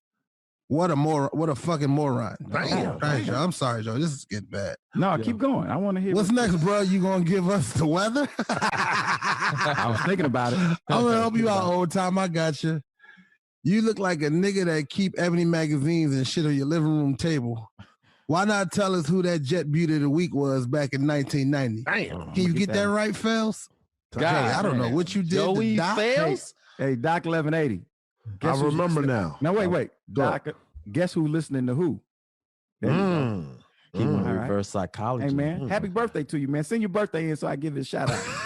I remember now, Wayne. Last Thursday, we did say if we was to remove Wayne, who could we add in the Plastic Cup Boys between John and Boss? That's what I think it was a fan mail that said. Yeah, it was a fan mail that said it. Said replace you with Boss. Hey, they must ain't heard Boss talk on Instagram. Oh, they want to listen to that motherfucker for 2 hours. I'm gonna tell you, I like that right now. Y'all replace me with Boss. This show is canceled. That nigga said 2 hours. Shout out to Hog. I'll take the next one. At Mr. Royce Lane. At Mr. _ Royce Lane. What up, PCBs? I'm loving the Who's the Dumbest segment, and I always root for Spank. I love how he showed his knowledge that Smokey Robinson was the first black baseball. Smokey Robinson was the first black baseball player, and Rosie Perez refused to give up her seat on a bus. In the category of big city nicknames, you knew that Philadelphia was the city of fatherly love. But Joey wouldn't know anything about that. Anyway. Anyway, wait a minute, I just got that. Yeah. Anyway, doesn't Wayne remind you of that big ass bully in elementary school that everybody was scared of until he was forced to fight and they saw that he couldn't? Then the whole school lined up to whip his ass. But I know that can't hurt your feelings. I love the show. Peace. That was a pretty good email. This was a good one. That was a good one. Let me get this second one. At Dutch _ Mad Dog. What up, dog? First off, Spank and Wayne, my favorite on the show. That being said, come on, Wayne, you can't be serious. How you acting toward your guys for the chances they getting? You supposed to celebrate any opportunity you niggas get. Now, if you just bullshitting, then my bad. But you too real of a nigga and too successful to be acting butthurt over the Tom and Jerry thing and the PCB car show. Naeem, you going at the lines a little bit too much now. I'm from Detroit, and I hate the lines as well. But you don't think your show is the TV equivalent of the lines? Oh, shit. The world can do without both, and neither would be missed. Love the show, the radio show, not assisted living. Damn. Okay, now I'm gonna speak on this before we move on. Dutch Mad Dog. I definitely no, it's not even a snapback because I never hated on Tom and Jerry. I actually watched the shit. You just thought it was stupid. I just thought that it wasn't something that I wanted to do. Right. In that moment, I seen what it was. I seen the setup, and I chose not to do it. But y'all didn't say, y'all said it was stupid though. Yeah, I said it was stupid the way they had it set up. It was nigga shit. That's why I chose not to partake in it. Hold on, tell me, how was it? Yo, I ain't talking about you right now. Spank I want to know how was the setup nigga shit. It was a voiceover, so how was it set up? Yeah, it was a voiceover shit? with no lines. That's nigga shit. White people don't never do that. Hey, I want y'all to do this voiceover for these characters. Here go the lines. Paper blank. I got it. Yeah, we know. Just figure it out. Yeah, that's nigga shit. Whatever. I was happy for y'all. Good. I didn't want to do it. It wasn't like I was bitter. Now the car show, that's different. That was a real check. So I wanted the money. I ain't give a fuck about the car show. That nigga I ain't give a fuck about the car show. That's but when you think about it, They said the car. what I do have is an old school car that's for sale. 1970 Pontiac GTO. Fully custom rims, custom speakers, sound system. Go ahead, Craig. It is for sale for $50,000. which will give me the money that they made on the show. Exactly. That dirty nigga right there. He dirty. So I can even this bitch out right now if y'all really love me. $50,000. Oh my God. Hit me up. Hilarious. Oh, Harry, you want to take a small one? I bet he don't. Ain't no small ones. I'll take whatever. It don't matter. Ooh, whoa. I'll take whatever. Ooh, spicy. We'll take a Dante Murray. They coming up next.